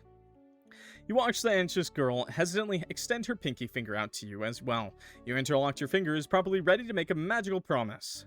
A soft glow looped in circles around your hands, yet you didn't break eye contact with Strawberry. I, Cyan Onruwep, promise that I will never, ever let harm come your way. If I can help it, of course. So, I forgot to mention, before the witches, like, find their specialty, so, like, Blueberry, Strawberry, they just have, like, a name that kind of, like, associates with what they are kind of thing. So, that's just to let you know. That's why their name is Cyan. Pinky promises are legally binding, the lawyer witch based.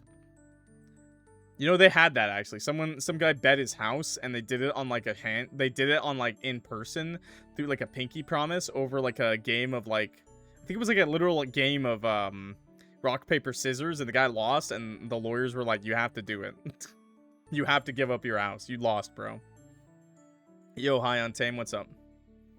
I know I can't prevent bad things from happening to you entirely, but I won't let anyone physically harm you if I'm there, okay? Now, to be fair, I think that guy did eventually go to court, and the courts finally, like, the jury was like, no, and then he lost. But it was like a case and everything. Like, it wasn't just, like, dismissed. It was like, fucking, they were like, we're gonna get you this house, dudes.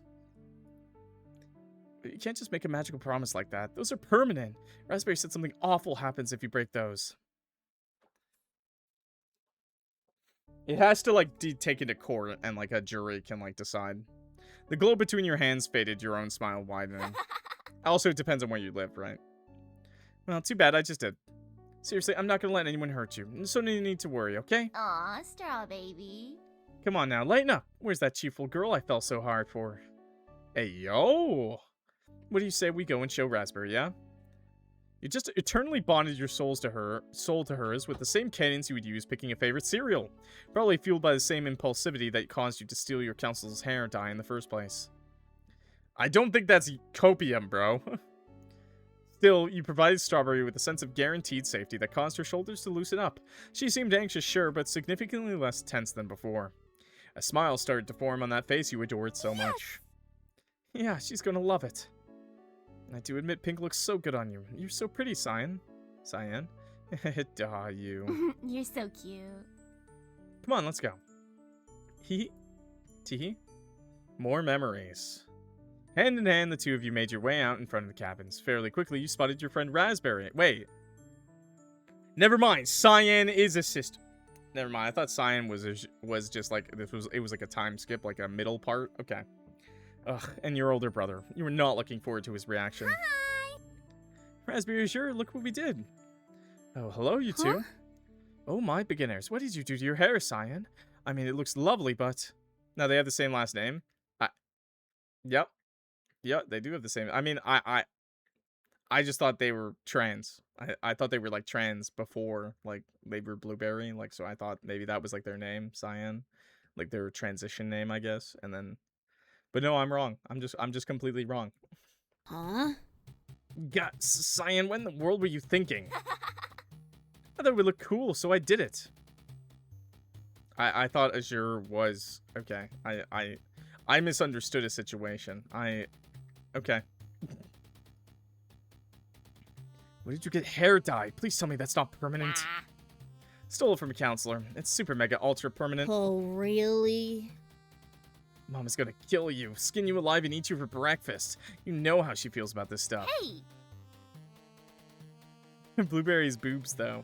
I mean, trans people can have boobs, bro. That's, you should do some research, bro. Tisk tisk. Hey! The memory things didn't help, okay? I thought they were trans. I thought Azure was Blueberry. I thought that's how it was. I thought that's why Blueberry... I was wrong. I'm sorry, okay? My bad. Hey, cool it with the eating people sayings. We talked about this. Azure walked closer to you, touching the ends of your hair with a quizzical look. You batted his hand away dismissively. Why did you do this? Answer me. I just said. The real reason, Cyan, now. Dude, what gives? I thought it would be fun to have matching hair colors with Strawberry. There, you happy? Sure, they're not the exact same hair color, but now we're pink buddies. Aw, wait, that's so sweet. You felt two small arms wrap around your torso, squeezing you from the side. You couldn't help but giggle. She was just too adorable. Azure's eyes was twitching so much you swore it was about to pop out of the socket. It's okay. Any way we go about this game, by the way, I don't really care. Just don't get it, do you? Can you take anything seriously? What? Stop. You know Mom's rules are stupid anyways. I thought you'd appreciate a little rebellion. Mom and Dad don't know about you and Strawberry, do they? You wouldn't. Of course I wouldn't. I don't want anything bad to happen to you. And I just know, the second they find out you've been dating a ditzy little Berrywitch, the infamous cannibal sister no less, they're going to disown you. See, Chad? The Yuri is real. You have natural talent. You can't just throw that away for some girl who's going to end up with a failed cafe that nobody wants to go to. Excuse me? Actually, Strawberry ran a very successful cafe that everyone killed themselves after visiting. God!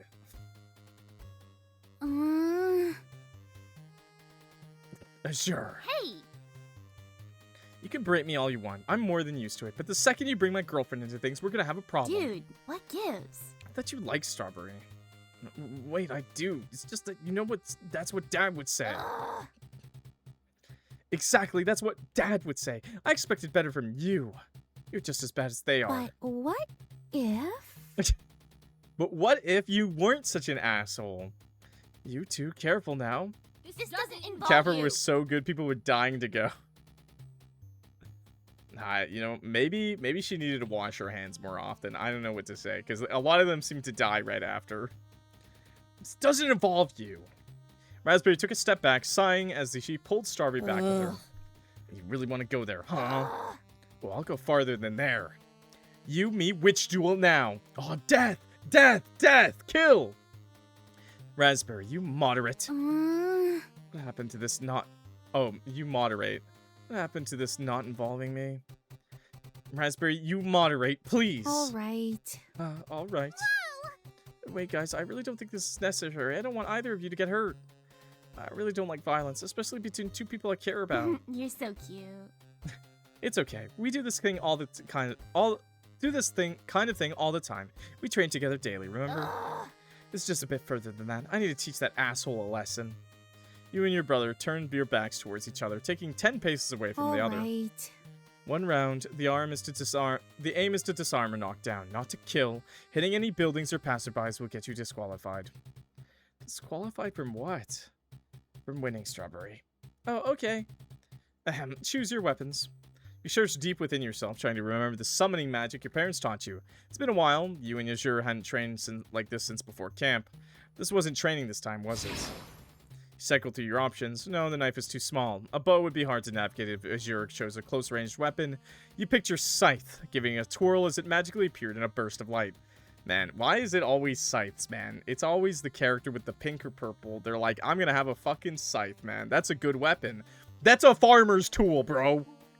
That's a tool for farming. Because they're cool. They're a terrible weapon.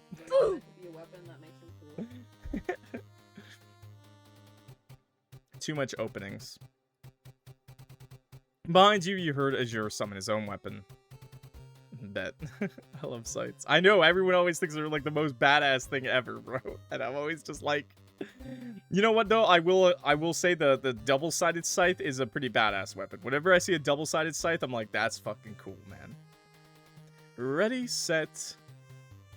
Only one thought passed through your mind as you readied yourself for battle. Man, Strawberry looks so cute today. Giving her a wink, you felt empowered. She waved to you from afar, mouthing a quick I love you. Is she gonna die here or something? Go. I think it works really well for the Grim Reaper, because the Grim Reaper, you don't fight the Grim Reaper. You know, he's just gonna come take it. There is no fight, you know. Turning swiftly, you scowled. Of course, Azure chose a bazooka. That was just like him. Coward couldn't handle close combat to save his life. Based. See, that's badass. That didn't stop you. You ran towards him, yelling as you swung your scythe in rapid succession. The panic in his face was satisfying. Watching him use his clunky weapon as a shield was the cherry on top. Why didn't he just shoot it? He shot towards your legs as he so often did. Thankfully, you knew him well enough to predict this. Made you quick on your feet. You evaded him with no problem. He just pulls out the glove. You're a coward. Why can't you just stand up to them? Because I don't want to be homeless. They're not going to kick you out. No. Azure reached out, nearly disarming you by spinning your scythe away from you. Thankfully, you were able to do a baton-like twirl, keeping it within your grip. Your brother merely growled at this. Ugh. They're not going to kick you out. It doesn't matter what you do. Just because you can spin a scythe, they let you get away with anything. So you're jealous. Is that what I'm hearing? It's not my fault. I'm just better than you. That's it. Azure leapt backwards, using magic to go several feet back, and knelt down. One after another, he shot at you in rapid succession. You spoke as you ran closer towards him, doing your best to evade each shot. You're going to end up just like them at this rate. Just another link in the world's worst chain. Shut up, shut up. If that's what you want. Is that what you're scared of, huh? You still haven't gotten your specialty right. You're scared you're gonna be as useless as all of the other people you torment. Well, guess what? Wait, her name's Cyan, though. Like, at least people actually like Strawberry and Raspberry. But with you, nobody cares. Damn. You'll end up all alone at this rate. What the fuck is that? What the fuck is Son Goku talking about? We're watching kids having a fight and Son Goku's like, just fucking murder him. Bro, chill out. It's literally two little kids fighting, bro. Bro, calm down. Calm down. Never let that guy watch any kids. Jesus Christ. You pause for a moment, seeing Azure's weapon power up with a blue glow you had never seen before. You'd also never seen Azure look this angry before either. Last thing you saw before your vision blacked out was a large blueberry hurtling right towards your face. You never aimed for the face before. The impact was the most painful experience you could have ever imagined. Honestly, for a bazooka, you know, I feel like it should have done more damage. Your skin stung. Your instinct was to close your eyes tightly in response to the pain, but for some reason it felt undoable. There's no way. There's no way you're who I think you are. There's no fucking way, bro. Wait a second. What? Ouchie. There's no way, right? There's no way, bro. But blueberries aren't red. Oh my god. There's no way, bro. Bro, if I... What the fuck? What a fucking plot twist, bro. The more you tried to close them, the more pain you experienced. You reached your hands up to cover your eyes in lieu of your eyelids, and when you did, you realized you don't have eyelids anymore. It must have melted away in the explosion. Oh, so that's why Memorial can't hurt Strawberry. Okay, that makes sense. They must have melted away in the explosion. Your screams become more guttural when you realize your lips met a similar fate. Your ears began ringing as you collapsed to the floor. You half expected to hear Raspberry call the battle, but the only noises you heard were fuzzy words from your brother. He sounded panicked, but you couldn't make it out all of what he was saying. Cyan, get help. Stay okay. You desperately wanted to blink, but you couldn't. Your watery eyes looked over to where Strawberry and Raspberry were. They seemed to have gotten knocked back in the blast, laying unconscious on the floor. Honestly, though, considering what happens later in the story, I'm glad somebody did it. Straight. She didn't seem to be hurt anymore. Hurt, thank the beginners. But did she see you fail? You could practically hear your father screaming in your ears. The sound was enough to numb everything else you were feeling physically. You had never lost a battle, not once. Even when you were just starting out, you were always better than Azure. Well, obviously, he wasn't aiming for your face. So, this was your first failure. Not only that, but it was a drastic failure. One that would get you grounded for sure. As if your hair wouldn't be giving you enough trouble already. Okay, you look disgusting. You're a failure and they knew it. How you just wish this never happened? You just wanted them all to forget this ever occurred in the first place. Oh no. But not Azure. He ruined you. Ruined! You never felt more humiliated in your entire life. It was worse than the pain. You were built to withstand the worst injuries. But getting so injured by a blueberry? Where did that even come from? You never wanted him to forget this. You wanted him to be sorry. You hoped he never forgot this moment. Until his dying breath, you wanted to plague his mind. Your seething hatred fueled you enough to stand up. You refused to sit there helplessly. Limping and clutching your horrifically bleeding face, you needed to find something, anything that could possibly help undo the damage that had been done. You could have sworn you saw tiny multicolored orbs of light come out of Raspberry and Strawberry's heads. Man, you really were hallucinating bad because of this, weren't you? Memories. You didn't get far before you heard a familiar voice mumbling something urgent, with more footsteps following closely behind. You couldn't let anyone else see you like this. Panicking, you leapt into the nearby bushes, trying to keep your discomforted, painful noises to a minimum. She was right here a few minutes ago. She must have run off. We have to find her. Hey, kids. Whoa, slow down, Tiger. Find who?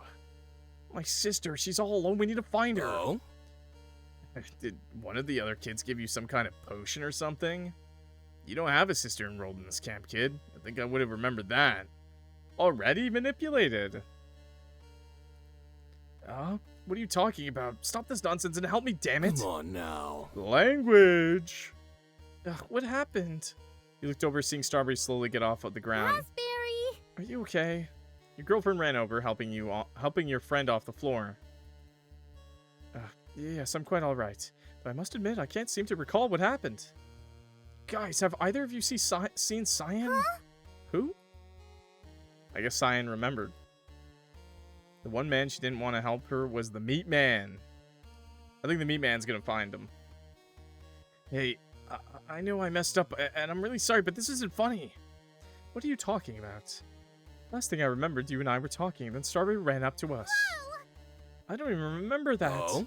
I think I know what's happening. You do? Some kids must have put a disorienting potion in your breakfast as a prank. I've done a few of those back in my day. It totally warps your perception of reality for a bit. Huh? Way to go, Azure. You made too many enemies. Now they're going after Strawberry and I too.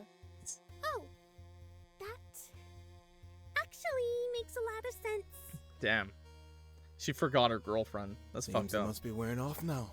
At least for you two. Do you need any first aid, Azure? No, I don't think so. Off you go. Well, good. I have to prepare lunch, so you three stay out of trouble, alright? I'm making extra meat lunches! The useless camp counselor walked off, leaving your brother looking more panicked than before.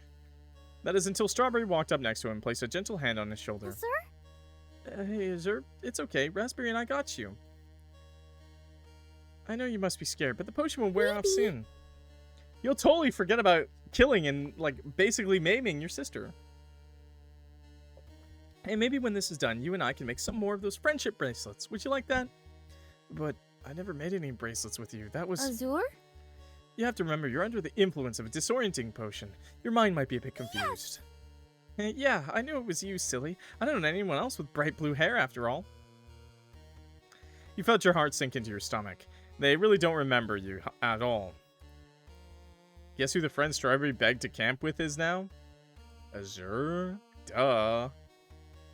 Duh. Azure? Azure? Duh. So stupid. What kind of question is that, Arcade? Yeah, sorry. I guess I just must be disoriented. That little snake. You watched in agony as the three closest people to you walked away, chatting casually as if none of this had ever happened in the first place. You couldn't face them, not like this, especially when Raspberry and Strawberry seemed to completely forget your entire existence. You limped away, sucking up your pride. You didn't want anyone to see you, but at this point you knew you needed an adult of some kind to fix things. The only place you thought to look was the one place you knew had someone guaranteed inside, the kitchen. Blood continued to drip down your face, tears and saliva, and grossly trailing down your burning muscles as well. You saw an opening in the oven, a ladder. Seeing no other option, you climbed down. The closer you got to the ground, the more you could hear muffled voices talking. Put those tarps up! I don't want little Zero to have to see all of this. Yes, m'lady. Yes, my lady. Cherry's so based. So, did you Got at lost, by the way. least get what I asked you to? Yes, ma'am. What a good voice. I brought down some of the bracelet rope, just like you asked. Yeah, it's a good voice. It's a pretty good voice. I guess it's a pretty good voice. Perfect! Okay. You climbed down, fully seeing the scene laid out before you. A rather eccentric woman next to Butcher threw her arms around a giant doll. Now we can make friendship bracelets together. Isn't that lovely, Zero? Friendship bracelets. Please, can I just take a bite? Just one of your fingers. That's all I need, Miss Cherry Pie. That was Strawberry's sister? The infamous cannibal who was part of the everlasting cult? What was she doing underneath your summer camp? Oh, hush now. We'll be having none of that. You'll get your daily slice of pie, but that's it. I'm not a pervert, but like, are her boobs bigger? Nice. I'm a pervert. Okay, I'm sorry. Okay, I'm gonna slice too. Stop. Cherry pie. Oh, hush now. We'll be having none of that. You'll get your daily slice of pie, but that's it. No, I think they were always like that. Oh, good. So I don't stare at them enough. Okay, thanks, Arcade. I see someone has been staring at them enough. Good to know I'm not the only booba enjoyer, Arcade. You took a step backwards, accidentally hitting the ladder you just climbed down with a loud clang. The three beings looked over at you instantaneously, and you got the sudden suspicion that you weren't really supposed to be here. Oh? Is this stream going to be on YouTube? Nah, I'm not feeling it. Butcher, can you take Zero back to Lemon and tell her to look after them, please? It seems we have a visitor who's in pretty poor shape. Yes, Miss Cherry Pie, anything for you. Your camp counselor took the doll away, although the doll wouldn't stop staring at you as they left. Hi there. Wait, don't tell them yes. They're going to say something stupid. Now they're going to go for attention. No! Hey now, Sugar Pie. We ain't going to hurt you. What happened? Oh gosh. You're an idiot. No, I'm kidding. I'm afraid I didn't understand a word of that, Pumpkin.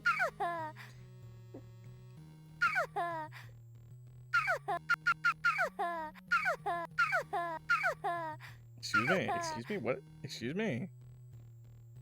Oh, silly me. Here, you should feel a bit better if you eat this. Magic might make you be able to talk without lips. I'll help you. Cherry reached into her pocket, pulling out a large glowing orb. She hummed a tune casually as she walked towards you, prying your mouth open and forcing you to bite down on it. It tasted oddly sugary, something you weren't expecting. You wanted to be disgusted. You wanted to push her off of you, especially for what she put Strawberry through, but you were too weak. Then suddenly, the second you swallowed, you felt no longer in pain. Drugs. In fact, a wave of euphoria rushed over you.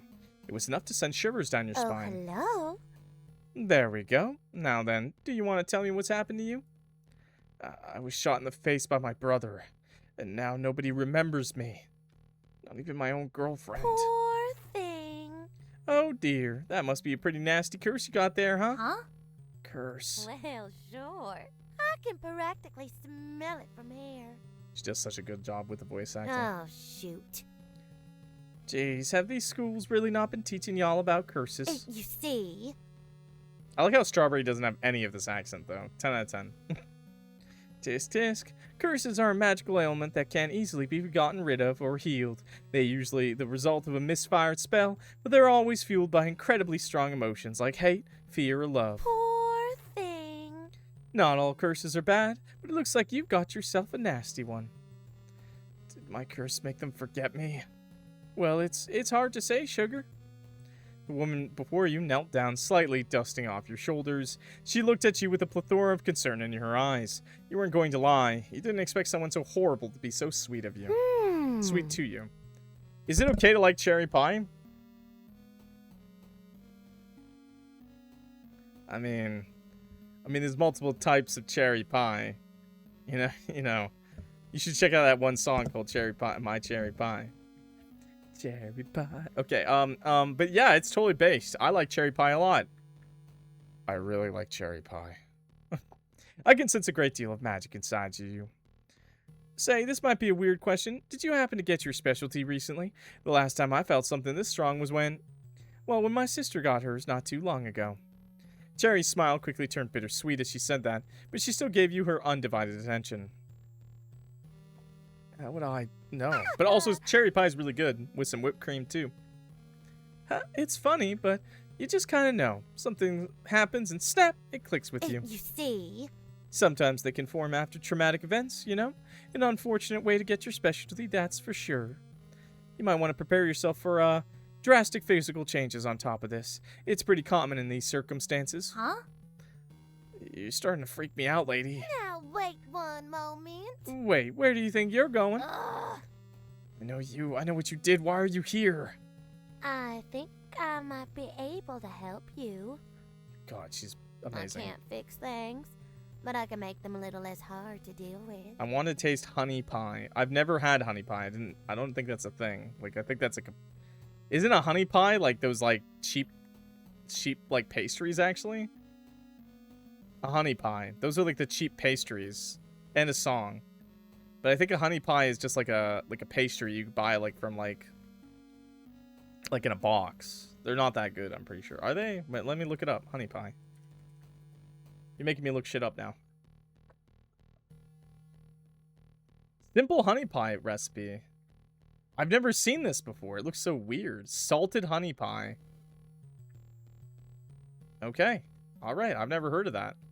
A honey bun, that's what I was thinking of. Yeah, never mind. I've never heard of it. I've actually never had a honey pie. Wait, you can heat up honey? I mean, with enough determination, you can heat up almost anything, my friend.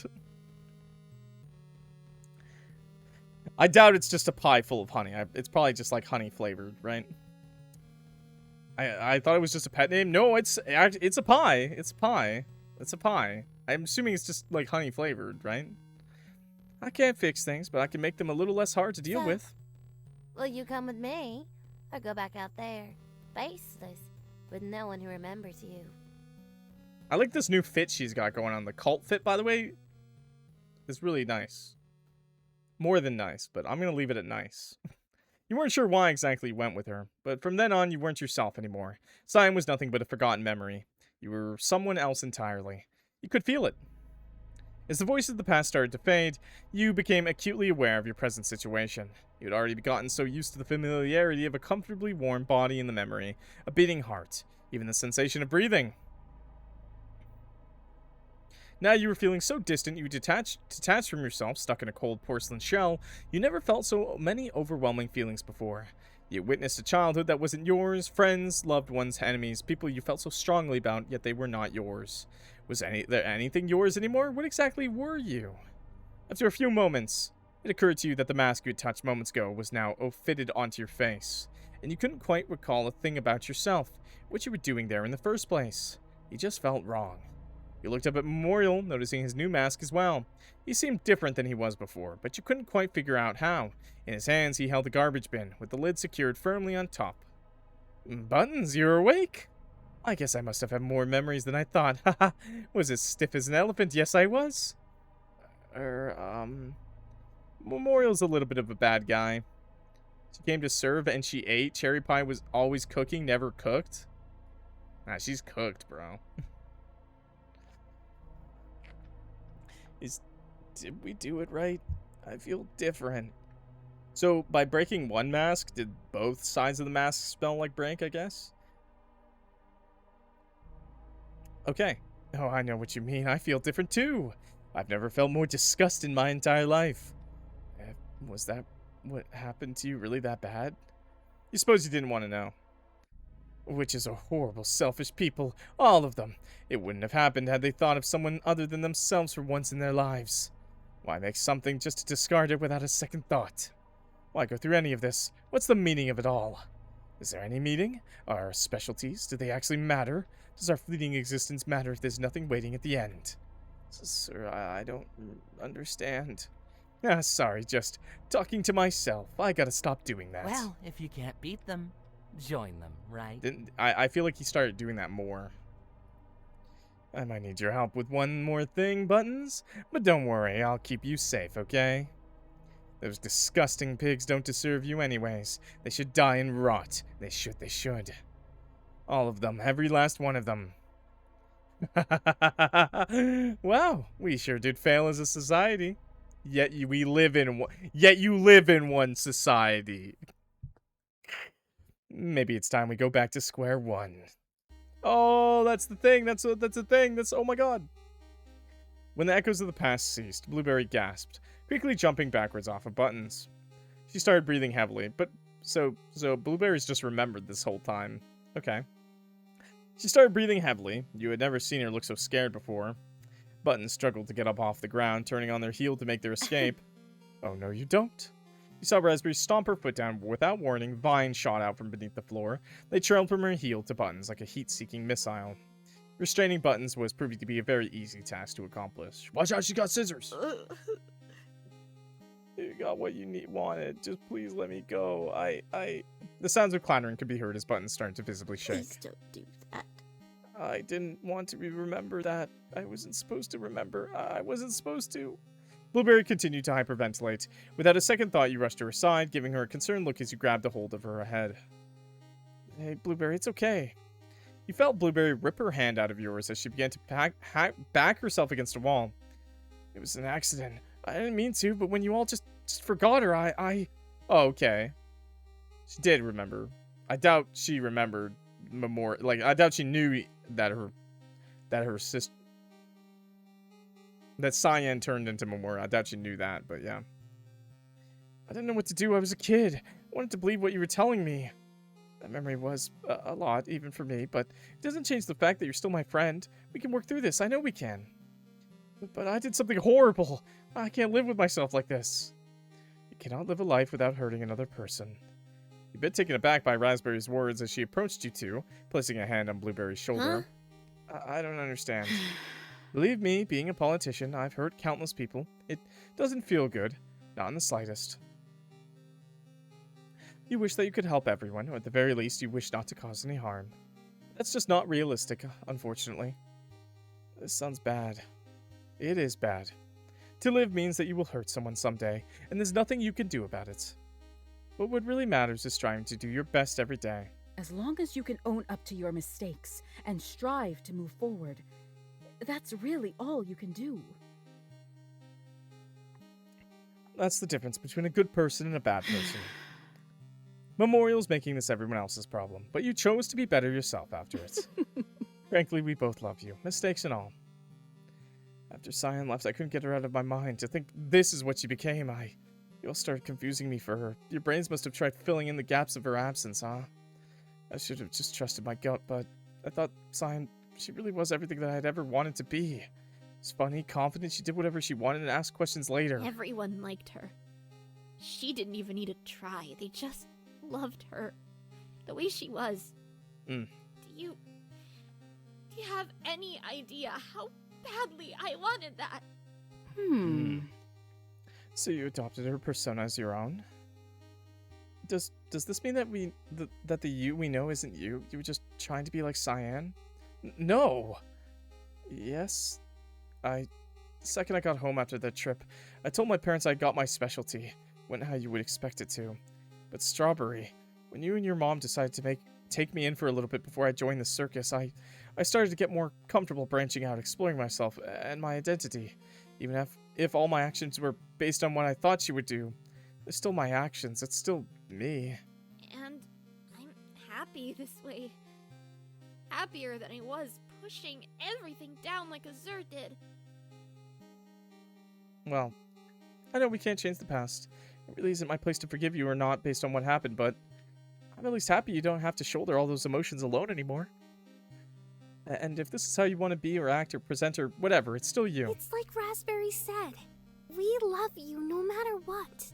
Your soul is good. It really, truly is. Shooting your sister in the face was a mistake. And we love you for it. Nothing you could change about yourself would ever make me think otherwise. In fact, I love you more for it. Blueberry stared at both of you for a few moments, her eyes wide.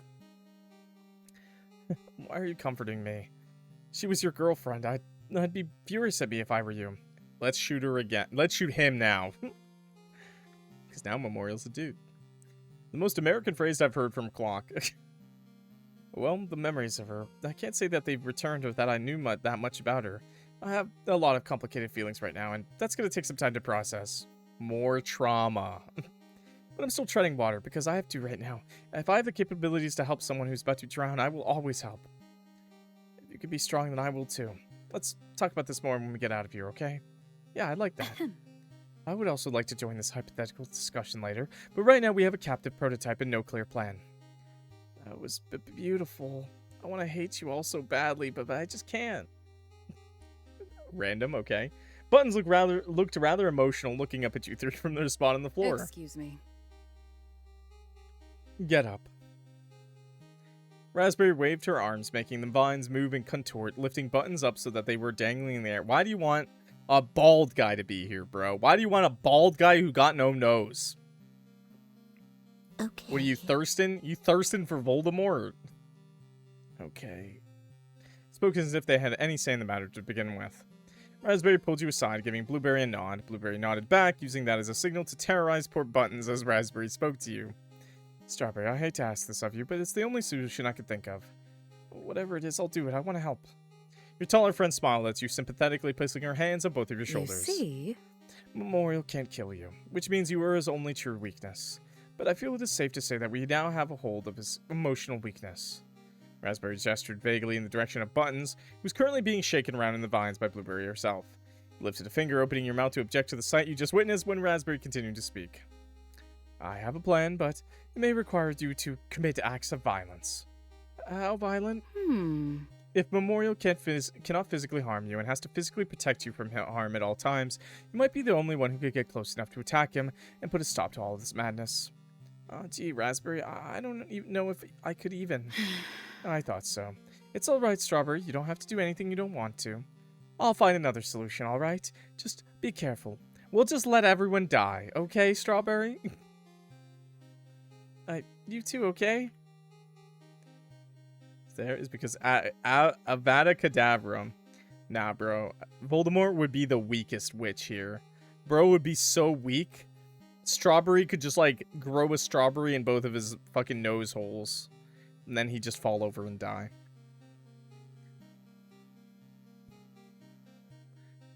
No, they actually seem to be talking normal now.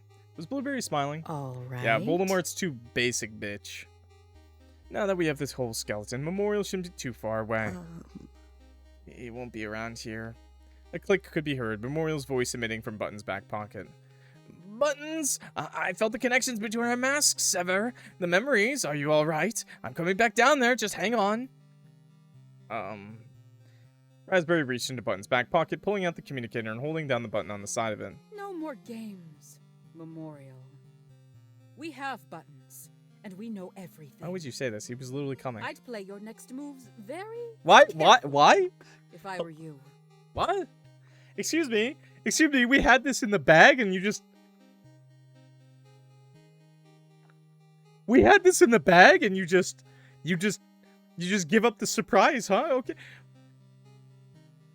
Hostage... Bro was rushing down here without a care in the world. Bro was so ready to just hop in. Surprise it? No, okay. You know, just Strawberry could at least hold him down. I mean, okay, all right. Sure. For the puppet, okay. She said, slamming down the communicator and stomping it into pieces with her boot. Nice one, Razzmatazz. Razzmatazz. Please don't hurt him.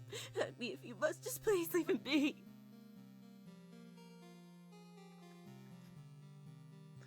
Kill. I say kill. Raspberry snapped. I say we go with Blueberry and kill. Raspberry snapped her fingers, causing the vines to move and grow rapidly around the facility. I've had enough of this room. We've been here too long. Let us move forward, shall we? The vines were seeping into the cracks of anything mechanical, breaking almost all the machinery in the process. Oh, okay. Nice. You followed Raspberry, Blueberry, and are still dangling buttons through a long, empty hallway. Put on some pants, Button. The lights flickered overhead as you entered the next room. Yet this time you could sense a glimmer of hope in the air. Could that really be a way back to the surface, you wondered? Without warning, the entire room began to shake. Memorial physically cannot break the promise. Yeah, no, or else they, like, die, right? Without warning, the entire room began to shake. Bits of debris from the ceiling fell down to your feet. You conniving, carnivorous cacophony of caterpillars! Memorial emerged from the ground. You watched him come into form, rising up like a puddle of goo trying to make itself into something more solid. You could hear his bones crack as he locked them into their place. Ah, gooey. You instinctively took a step in front of your friends, hoping to shield them should Memorial choose to attack instantaneously. Memorial noticed Buttons first dangling high up in the... No. Buttons! Sir? Please get me out of here. Gooey bones. He's gooey. He's a gooey memory. When his gaze met you, he paused. He stared at you for a few moments, as if this was the first time he was truly seeing you. You two had history, right? Not that you remembered much of it. This was really weird. His gaze shifted to Raspberry, causing him to scowl before it finally landed on Blueberry. Oh, this is just rich. You see him slowly walk to the left of you all, eyeing you up and down, visibly shaking with rage all the while. So much suffering. I finally had it out of my memory. I never wanted to remember that day. You know, the day you took everything from me? Yeah, remember that? Burl really likes to whisper. You took my looks, my personality, my friends, my whole life! Well, you kind of gave them. You basically handed them on a blueberry platter, actually. When Memorial got directly to the left of your group, he summoned his scythe. Blueberry acted before he could, however, throwing one of her signature bombs in his direction. Memorial batted it away before it could go off, staggering backwards. Yuck! You two get out of here. I'll deal with his whiny ass. Not alone, you won't. Raspberry clicked her heels to the ground, summoning a bunch of vines in attempts to tangle up Memorial before he could respond. Oh, I see how it is. Trying to pull one of my stunts, are we, Blueberry? As the smoke cleared the room, you noticed the faintest of cracks begin to form along Memorial's mask. He stood there, intertwined within the vines, before breaking loose from them all at once. An incredible display of strength for someone who didn't look the part. Yeah, this twink. Strong. Grrr. Memorial cracked his neck, rolled his shoulder blade, then readied his scythe. He darted forward, going for the attack. Blueberry rolled out of dodge, and using one of Raspberry's destroyed vines, pulled hard to trip the maniac. Face reveal. Bro's gonna have a face that's ripped off. Bro ain't got a face. Memorial got up quickly, groaning out of frustration as they threw their scythe at Blueberry. Raspberry clapped her hands together and blocked the scythe within a wall of vines and berries that grew in front of Blueberry. Memorial stomped the ground, causing the room to shake and make Raspberry lose her footing. Wow, Raspberry. How true to justice you are. Even after hearing how your friend has lied to and deceived you your whole life, you still defend her. How sweet. Makes me sick. You know, I know why Memorial's a little upset, but honestly, like, I wouldn't be upset at my friend either. I'd be like, oh, okay, that sucks, man. That's horrible. That's unlucky as fuck. But, you know, we're cool. We're cool. You never did anything bad to me, so we're cool. I'm sorry. What? Dude, leave her out of this. This is between you and me. Sure, I messed you up bad with the accident, and I'm so sorry for that.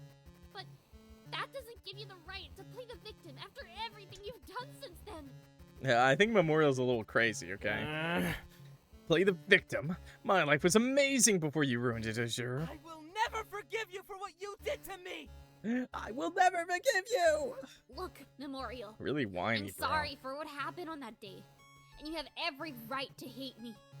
I hated myself for it for a long time, but I did try to help. I really did. Well, you failed! I know. But we aren't the same as we were on that day. Come on, there's only so long you can keep blaming the other person. Bro didn't even try to get plastic surgery like once. Where's the face witch? Bro didn't even look for that witch. Come on, just find the face witch. Boom, bada bing, you're good to go. Bro didn't even try. Okay. To murder everyone because Yeah. of it. I'm not gonna let myself go down that path of misery anymore. Whether I'm forgiven or not, today I get to live, and nobody tells me otherwise. Yeah, based. Blueberry tossed a bomb towards Memorial, who effortlessly swatted it away from him. It hit a pillar of sorts, causing the room to rumble and shake. Strawberry the whole time just like, guys, I'm here. He looked up, noticing the cracks forming as part of the ceiling came hurling towards you at top speed. Memorial had a flash of recognition in his eyes. He ran over and grabbed you by the waist, jumping out of dodge just barely in time before anything could crush you. He set you down to the side as gently as he could while he was seething with rage. You stay out of this. Keep jumping in danger, Strawberry. Get suicidal, Strawberry. It's your time. During the carnage of the fight, you noticed Buttons wiggle and slip from Raspberry's vines. They made eye contact with the two of you and panicked, started to run away into another room. Oh my god, could somebody do something here, bro? Buttons, go! Run, I'll find you! As he was distracted by that, however, he failed to notice one of Raspberry's vines charging at him. It wrapped itself around Memorial's head, squeezing until a shatter could be heard. He struggled at first, but ripped the vines off with ease. Oh my god, the no-face reveal. Leaving behind a face with no mask. Get... Is this what you wanted to see? Gaze upon the consequences of your actions. Seriously, bro just never found, like, a face, a skin witch, like anybody out here? Instead, he somehow uses the magical power to make his hat float. Okay, bro. The negligence and anger that never left me. It's your fault I'm cursed. Bro looks better? I agree. Reap what you have sown. The cellulite witch? You think a cellulite face would be better? How would you find out you're a skin witch? You could be like touching your skin and be like, I have such beautiful skin. You know, there was a horror game that released like last week. It was called Skin Freak. And I always wondered how that guy figured out he was the skin freak, you know? You followed Buttons in order to stop them from escaping. They were the only other leverage you had, and you really weren't good at fighting. You chased Buttons down a long hallway. Skin Freak was so good. Yeah, it was. I really want to play it. But my computer was in the shop, so I didn't end up doing it. And then a bunch of other stuff came out, so... It's on my backlog now. But Buttons, stop. Sorry, I'm so sorry. They said, turning on their heel and pulling out a pair of scissors. You screamed, ducking as they tried to stab you in the throat. I don't want to hurt you. Buttons continued to make swings at you. Thankfully, for you, they were a bit slow and not the best at aiming. You grabbed a hold of their arm as their scissors almost collided with your neck. Without thinking, you grabbed their other wrist, slamming them against the wall with all your strength. You heard something crack. You grabbed the back of their hair, slamming their head into the wall again. Jesus Christ, Strawberry. Okay, not so good at fighting, I see. Murders a doll. This time, you heard something break. Seeming to snap out of it, whatever that was, you gasped, letting go of them and taking a few steps back. The cherry pie blood runs strong.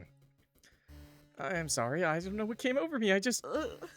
It's alright, I don't blame you. You saw them fall to the floor, dropping the scissors beside them. You kicked the scissors away out of fear, clearly still running on some sort of fight-or-flight response. You turned your head as you heard the sound of footsteps running towards you. What are you even supposed to do in a situation like this? Oh, okay, cool. Let's, I saved. Let's help them or hide, chat. What do you think? Chat, what do you think?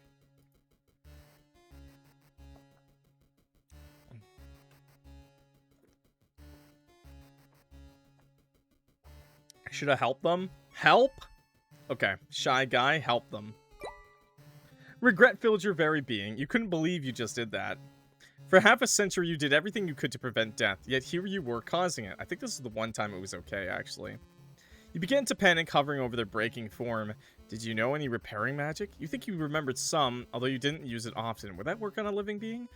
Are they gonna just grab, like, one of the shards of their fucking mask and kill me? You muttered some silent enchantments, holding buttons close as their body began to glow. Strawberry. What are you?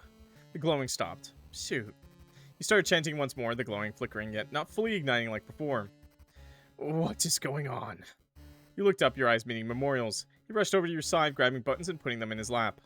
You'd never seen him hold something with so much genuine, gentle care before. The bones. Do you still have the bones? Yeah, but give them to me. I don't know. I don't know if that will do you want to save them or not? Yes, I do. You hurriedly grabbed the bag you've been carrying around, beginning to take out the bones. Lay the skeleton down here. Memorial set buttons down. He brushed some hair out of their face, and in that moment you noticed his hands were shaking. He was scared. No.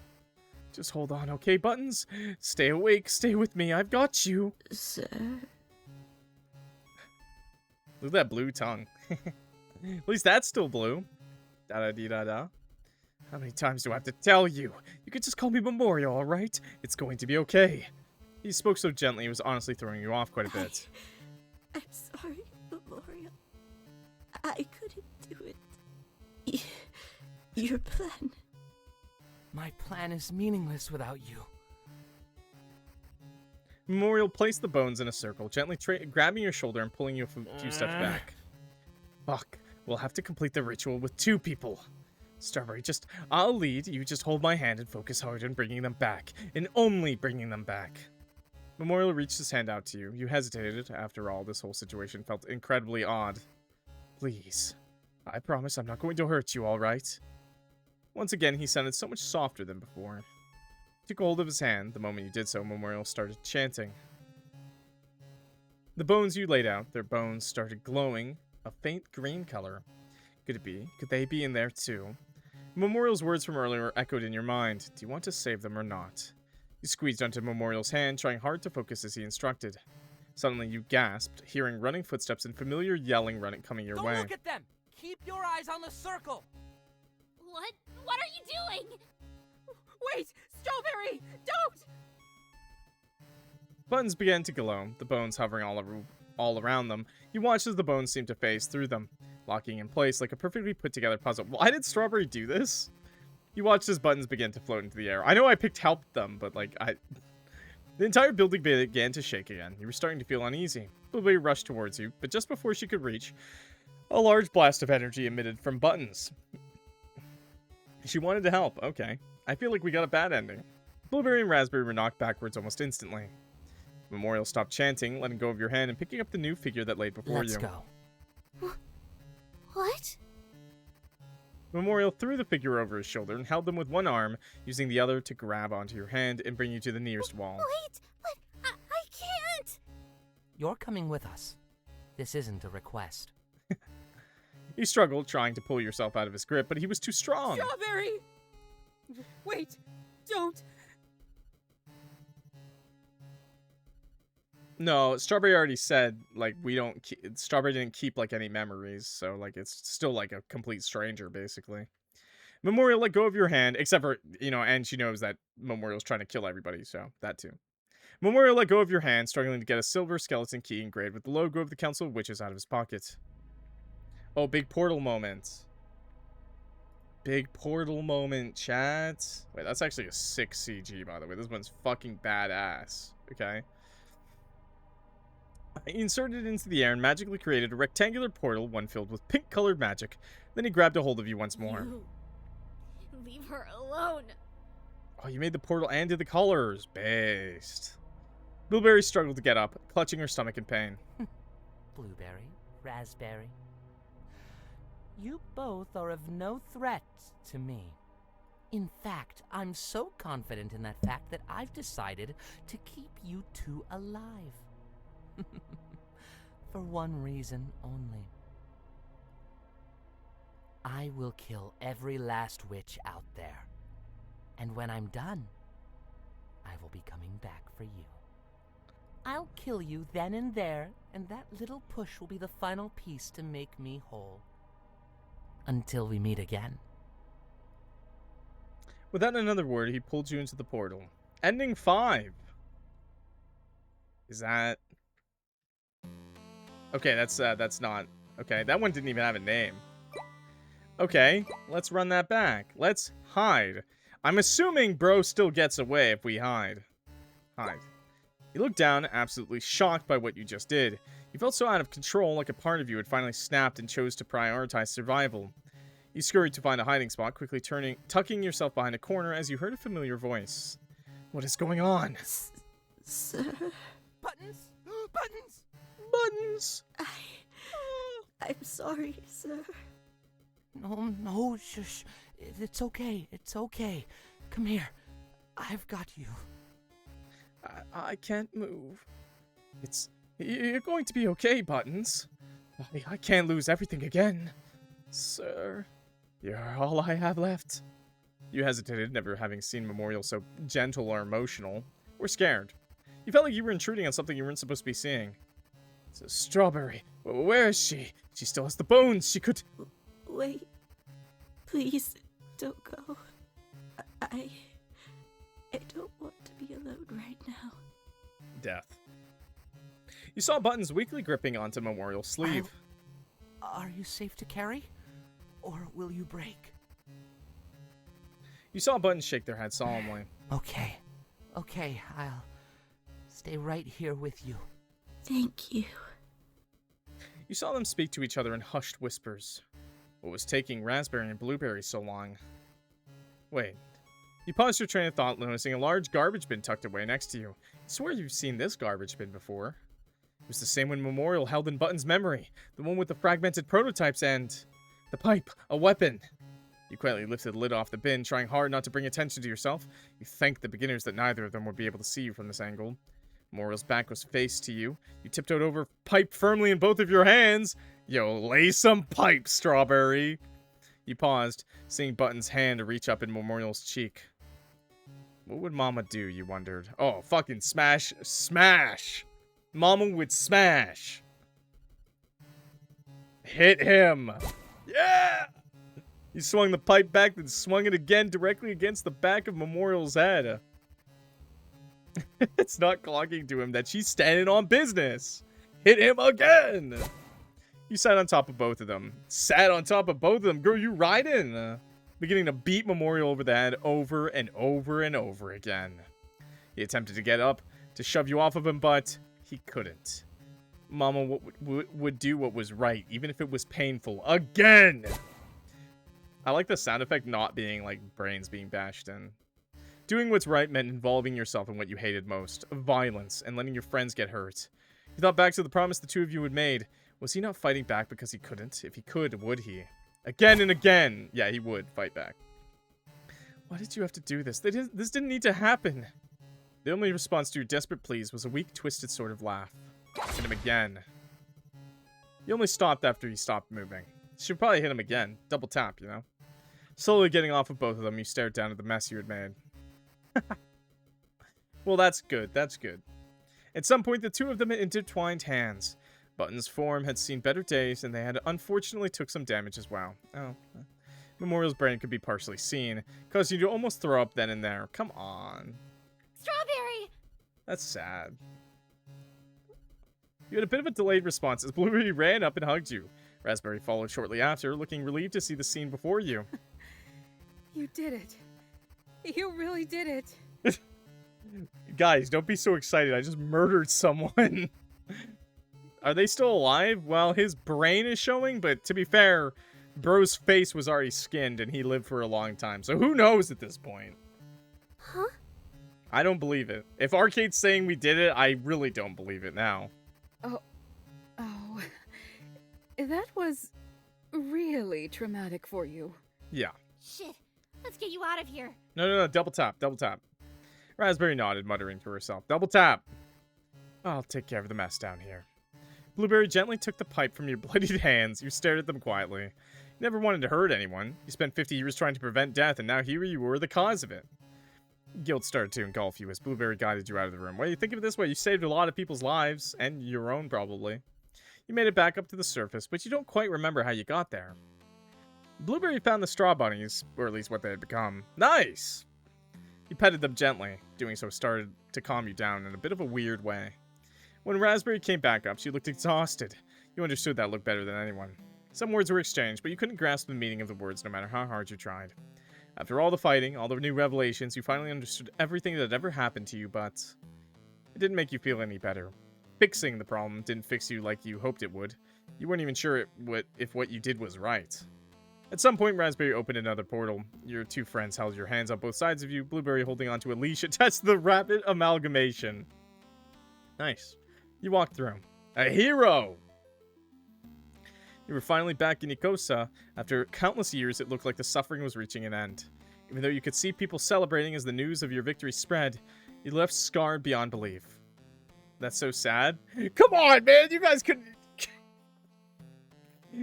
let her wash her hands a little bit first? Come on. Based. You didn't understand why everyone loved you so much. Probably because you saved their lives. Perhaps you didn't need to understand. Perhaps it would take a long time until you could understand. But being hugged felt nice. I hope Mama says I would kill him too, hon. Surrounded by your loved ones, you finally felt at home again, for the first time in a long, long time. If someone could still hug you with all of the blood on your hands. If someone could still love you, despite everything you've gone through. Gave you the feeling that things were going to be okay. This isn't sad, this is funny? No, it's pretty sad, man. If you don't think this is sad, that's a little fucked up. Things were going to be okay for all of you. Good ending. Hell yeah. That's what I want to see, bro. Did we get all the endings? That was actually... I feel like we did. We picked every option, basically. Yo, smile, straw bunny, big. Okay, now we actually did it, and I think we got all the endings. Pretty easy. I remember... I didn't think it would be that easy, but it was pretty easy to get all the endings, I think. Because we just basically picked the wrong option every time. It was pretty obvious, too, like, what would lead to death. The only one of those options where I was like, oh, shit, was, right there at the end. Oh my god, this Arcade Kitten, that's the real death, by the way, guys. See, the 3? There was no 3 in their name. So, clearly the one in my Twitch chat's not the real one. Congratulations on getting all of the endings. You unlocked a special bonus scene. We hope you enjoy.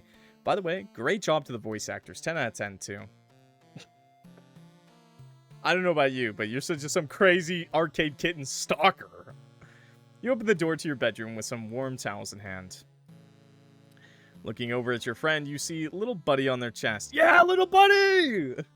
They had been having a hard time getting out of bed lately. It warmed your heart to see them shakily petting the top of the straw bunny's head. They turned their head towards you as you sat down right next to their bedside, shaking the towels behind their head. You had never seen them look so uneasy, sickly. This is the same bonus scene you got? Oh my god! Leaf, thank you for the towels, Strawberry. It's appreciated. You slowly nod. Oh my god, wait! You're welcome. You sat there for a few minutes, trying to think of something to say. You both knew what was happening, but you couldn't stop it. Oh, how you tried. You snapped out of your thoughts when you felt their hand weakly take yours. You know, when I first met you, I wasn't sure what to make of you. I thought you were some weird girl who pretended to be the witch from the rumors I heard growing up.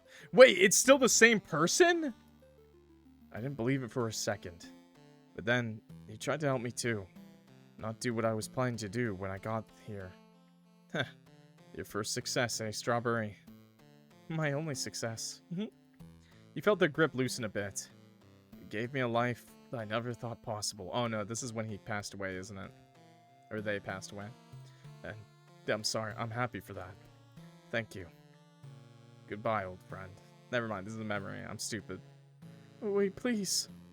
I'll miss you. They went completely limp. You sat there, stunned. How are you supposed to move on from this? How are you supposed to be normal knowing you would never see them again? I'll miss you too. Your little buddy crawled up closer to their face, starting to sniff them. You quickly scooped them up with shaken hands, unable to contain your tears any longer. You cried more than you had ever had in your entire life. Thank you for playing Berrywitched, The Harvest. Fuck this bonus scene, bro! I know that was kind of heartfelt, but also, fuck you! You just trying to make us cry or something? What the fuck? Who does that? What the hell?